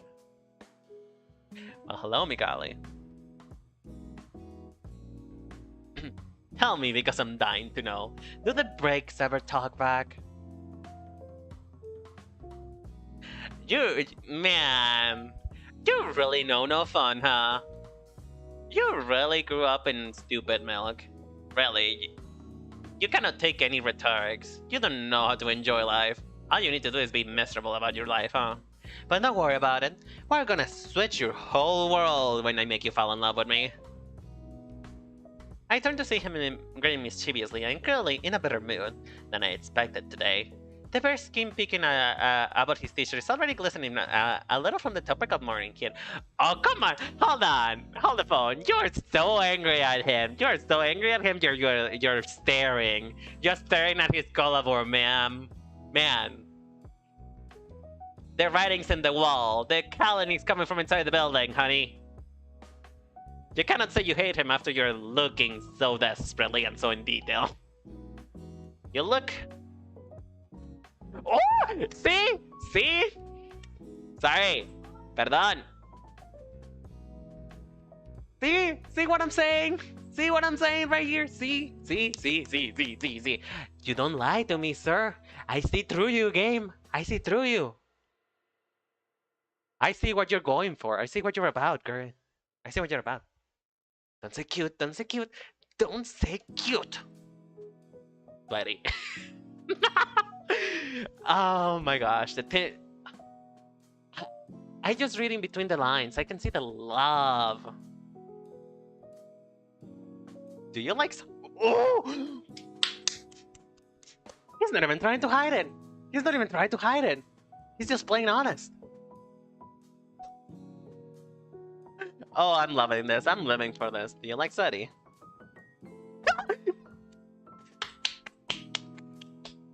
He blushed. He blushed. Oh. I'm gonna have a field day with this one, huh? He throws his head back, laughing at my reaction. Before I take taking a few steps closer. I'm teasing. Mostly. What happened? What happened? You were like fucking hating us like literally yesterday, and now you're like teasing me, and it's working. I hate to say that it's working. Damn it! Why are hot men always this terrible? Jesus Christ! Listen, I did some things last night over the well, quite honestly, very subpar hotel I stayed in. My car isn't for repair, so wait.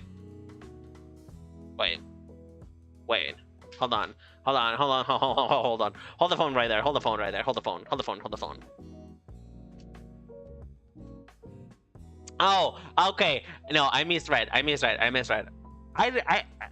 was about to be like, you did some stints last night. Well, sir, what were you doing? Thinking about me last night. But no, he just said he thought it over. Okay. I flatter myself a little bit too much. Oh, welcome, Maniac. How you doing, honey? Destiny, I did some thinking last night over in the, well, quite honestly, very subpar hotel I stayed in. My car isn't for repairs, so it looks like I'll be stuck here for a while, you see. I'm doing wonderful, honey. I'm genuinely having a good time today. It's been a while since a game has captured me this much. It's been a while. I'm having fun. We're only with Mr. Douche Canoe over here, but he's kinda capturing my heart a little bit, not gonna lie. Not gonna lie, he's kinda like grabbing my heart and taking it apart. Ooh. You know that feeling of butterflies that you ever feel in your stomach whenever you are feeling some type of way? I'm feeling that right now, and I shouldn't because he's an asshole, but you know what? I can fix him. I can make him better. But at the same time, whatever the fuck wrong with him, what's wrong with him is so funny. Maybe I should make him work. Should I make him worse? I can make it worse. I know, it's a good feeling, honestly. It's a good feeling to have. I'm not here to fight. But as long as I'm here, I will take another cup of that special house blend of yours. Every day. For free. Oh, of course. Yeah, of course. For research purposes only. Wink, wink, wink. He's here to see me. Come on. Let's not feign delirium.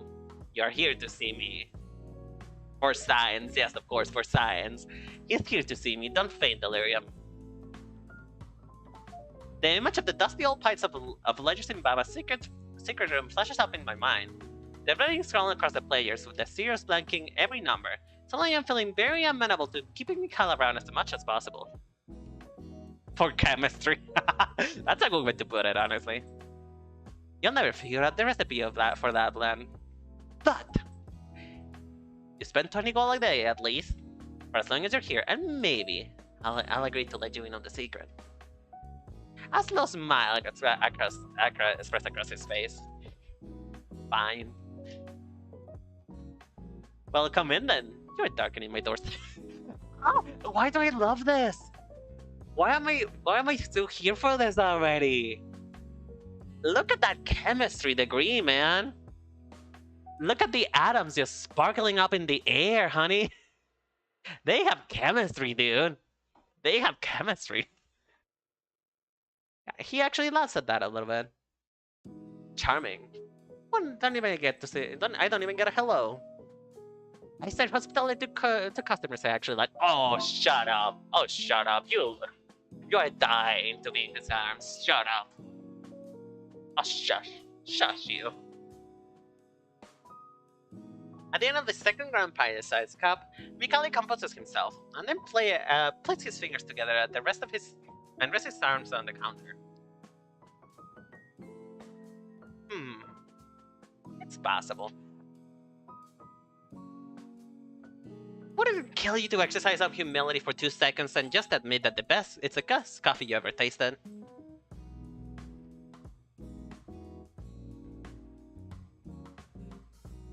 little that shock is that the first dozen sips I'm feeling being put on his backside has worn off. It seems that Mikali was able to at least pretend to be critical of taste. Well, I suppose there's something to be said about the magic gradually losing its potency the more it's ingested. Nothing I can do about that. Don't enlighten me. What's that? Mikali tilts his chin towards the small signboard on the and chalk sticks I found yesterday inside the box, which are now lying in the countertop waiting to be transformed into an advertising masterpiece. Coffee Curiosities is scrawled across the top with multicolored chunky block letters. Along with the cascading list of some of the more attractive items in the menu, I wrote voting late last night, but the sign is still most definitely missing some much needed pizzazz. Oh, Dad, it's just on my grand marketing plan. That's your best attempt on marketing, I bet the first idea was a train wreck. How about you let the expert clear up here, give you some tips, and in return, you give me that recipe. Oh yeah. How about no? Oh hello, darling. Oh wait, here comes mommy again. Just as he's opening his mouth, the bell of the door jingles. Currently calling needly short moments later, Kiana shyly appears inside. Oh hey, morning. Good morning, Sakura. Ah, and Mr. Mikali too. Good morning to you. Kiana takes a seat beside Mikali and I start to mix her up a kelp latte.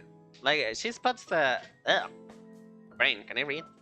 Kiana takes a seat beside Mikali, and while I start to mix up her Cape Latte, she spots the signboard and pastel chalks laid on the side. Her eyes immediately light up. Oh, you're making a cuisine menu. Cuisine menu board, Kiana. Yep, and some drawings of Picos and Ancura Mosa, and it'll be ready to go on outside. Can I help with the pictures? Sure. I mean, go ahead. Knock yourself out. You'll be okay, right? I mean, your drawings must have improved at least a little bit, right? Why is he outside with us? Hello? That's a pretty lousy interpretation of a penguin. A penguin? No, that's a tuna in a top. Honestly, I relate, bitch. I relate. Me when I'm making my first sketch. No, that's a tuna in a top hat. It's a penguin? Okay, so I'm wrong. Okay, it's a penguin then. Alright. Now that's definitely a giraffe, right? Actually, it's an oarfish. The music, do you guys hear the music? The music is getting distorted the more it goes on. That's so clever, A pelican? This one's a seahorse. At least they're all sea-themed? By now, the board's not so much with Chagras to you. There's nothing to be done but erase everything and start over. I clip with a hand on Kiana's shoulder before she can do any more of the good intention damage. Don't worry, Kiana. If you want to help with the marketing, you can help me with something else, okay? Okay. Why are you doing this? Is the cafe in a lot of trouble? I have been delicately wiping the board clean with a wet cloth, but Kiana's come and stops me in my tracks. Since the moment I woken up this morning, I've been putting an energetic front, deliberately avoiding negative thoughts to trick even myself into believing that I could do this alone. But truthfully, I'm floundering, and I don't want to lie to Kiana. So despite Mikali's new baby-eyed presence, I decided to come clean. Well, actually... After openly divulging the situation and the alarms The alarming state of ledgers I found the night before. Mikali and Kiana both sit quiet and pensive for a minute. Aki, take your time, honey. Take your time. I'm probably gonna be going for a few more minutes because I do gotta finish a video, so you know, content creation and shit. But you know, I'm having way too much fun with this, so you know, because I'm having fun, I want to keep going. But you know, I have to stop at some point.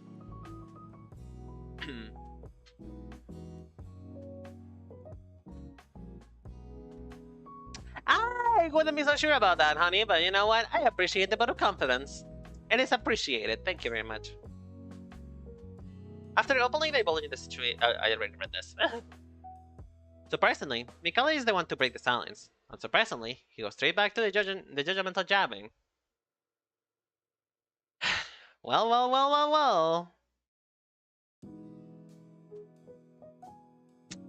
Oh, come on. You flatter me. Let's be honest, I'm still very much a mediocre content creator, but you know what? I am getting better, and it's my aim to get better. So, you know, it'll come with time, I assume. Well. I may still get some juicy tidbits from my blog yet. He leans back, shrugging his shoulders in a smug, exaggerated way. I mean, really, what did you expect? This place is practically falling apart. Take your time. I vigilantly cast my eyes over to the room, unable to deny it. I know. There are some earthquake-level cracks in the floor. I know. And the owner has a nasty habit of being 50% of his being mean to 50% of his paying customers. Do you take pleasure in being equal parts correct and infuriating? Always. This one I expected to follow up with yet more insults because his face grows in characters serious.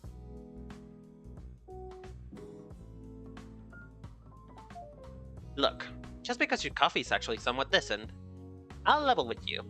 You want to dig yourself out of this mess, and there is only one tool that is going to serve you as best as the shop. He slipped his phone in his pocket and he holds it up to my face as evidence. 3 words. Social media campaign. Oh god, no social media. No social media. I am already struggling, mama. I'm already a struggling content creator. Do you really think I can do this? I know zero about social media, you guys, honestly. I know nothing about how to manage it. I just been fumbling all this time, honestly. But you know, maybe this game is gonna teach me some ways to actually, you know, keep my head afloat. You need money, and the only way you can get into criteria is to drive customers in on a wave. New city, new people, city people. People willing to spend. Outsiders who will flock to this place just for the authentic hook that you've had after you spruced up a little bit. Because let's face it, nobody in this town is willing to come here. Drop links like they dropped you. You don't need them. What you need is flesh blood, an aggressive strategy. Oh shit. And luckily for you, I am feeling unusually sympathetic. So I'll extend an olive branch just this once, and help you make that happen. The bulk of his speech wrapped up, Mikali leans back with his arms behind his head, a small smile playing at the edge of his mouth.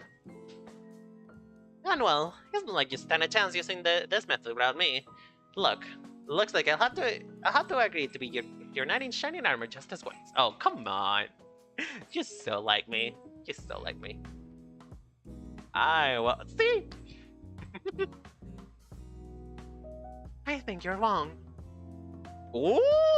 Oh, the girls are fighting! The girls are fighting! I glanced over at Kiana and realized that she's legitimately a little horrible in Mikali's words. Linsdale is filled with good, kind people. Maybe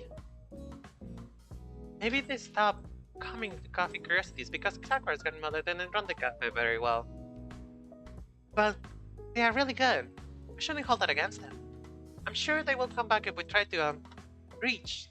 Is that the right word? Yeah. So please, don't live up on Listen just yet, Sakura. If you could show the local that this is a worldwide place to come to. That the foods and drinks are tasty and the service is good. This cafe will survive, right? I'm sure the resident on Wednesday will come if you ask them, so I'll help you.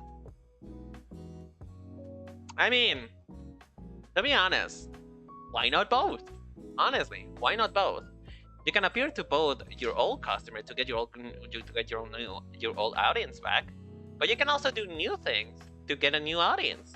It helps, and honestly, regardless of which, both are going to help the other. I want to do it in front of me, a little astonished by their arguments. They're both actually making a great deal of sense. Ah, okay. So this is how you choose your route, huh? But whoever approach I decide to follow, that probably means we'll be spending a lot of time together from now on. In that case, I guess I'll... Alright then, and with that, we're going to leave it here for now. Because I am tired, I need to finish a couple things, and I believe that we had a good episode today. I had a lot of fun. I genuinely had a lot of fun. Cliffhanger, exactly, my dude. I gotta make you guys come back somehow. But yeah, honestly, this is a really fun game. I'm pleasantly surprised. It started off a little bit awkward. Not gonna lie. But I'm warming up to it. I'm actually really warming up to it. So yay! Hopefully, however, we have a lot more to come next time. Let me see. Is there somebody to raid? Let's see if there's somebody to raid.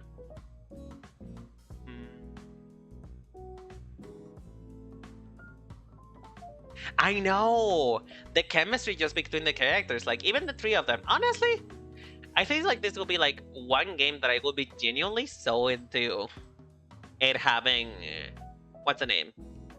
I will be genuinely so into it having like a polyamorous relationship because they honestly look like they balance off each other quite well. Don't you think? But yeah. Okay, so I have 2 people to rate, so you guys tell me what you want. Do you want horror game or do you want just chill art? Which one would you like? Would you like would you like to watch a horror game person, or would you like to watch an art person? Because I have 2 people.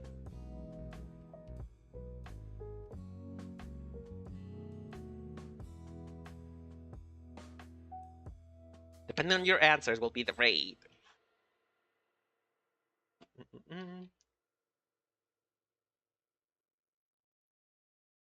So what shall we do? Horror or art?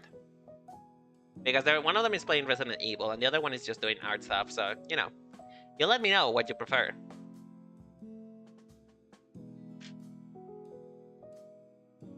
Would you like a horror? Okay. We're rating Lady Mortis then.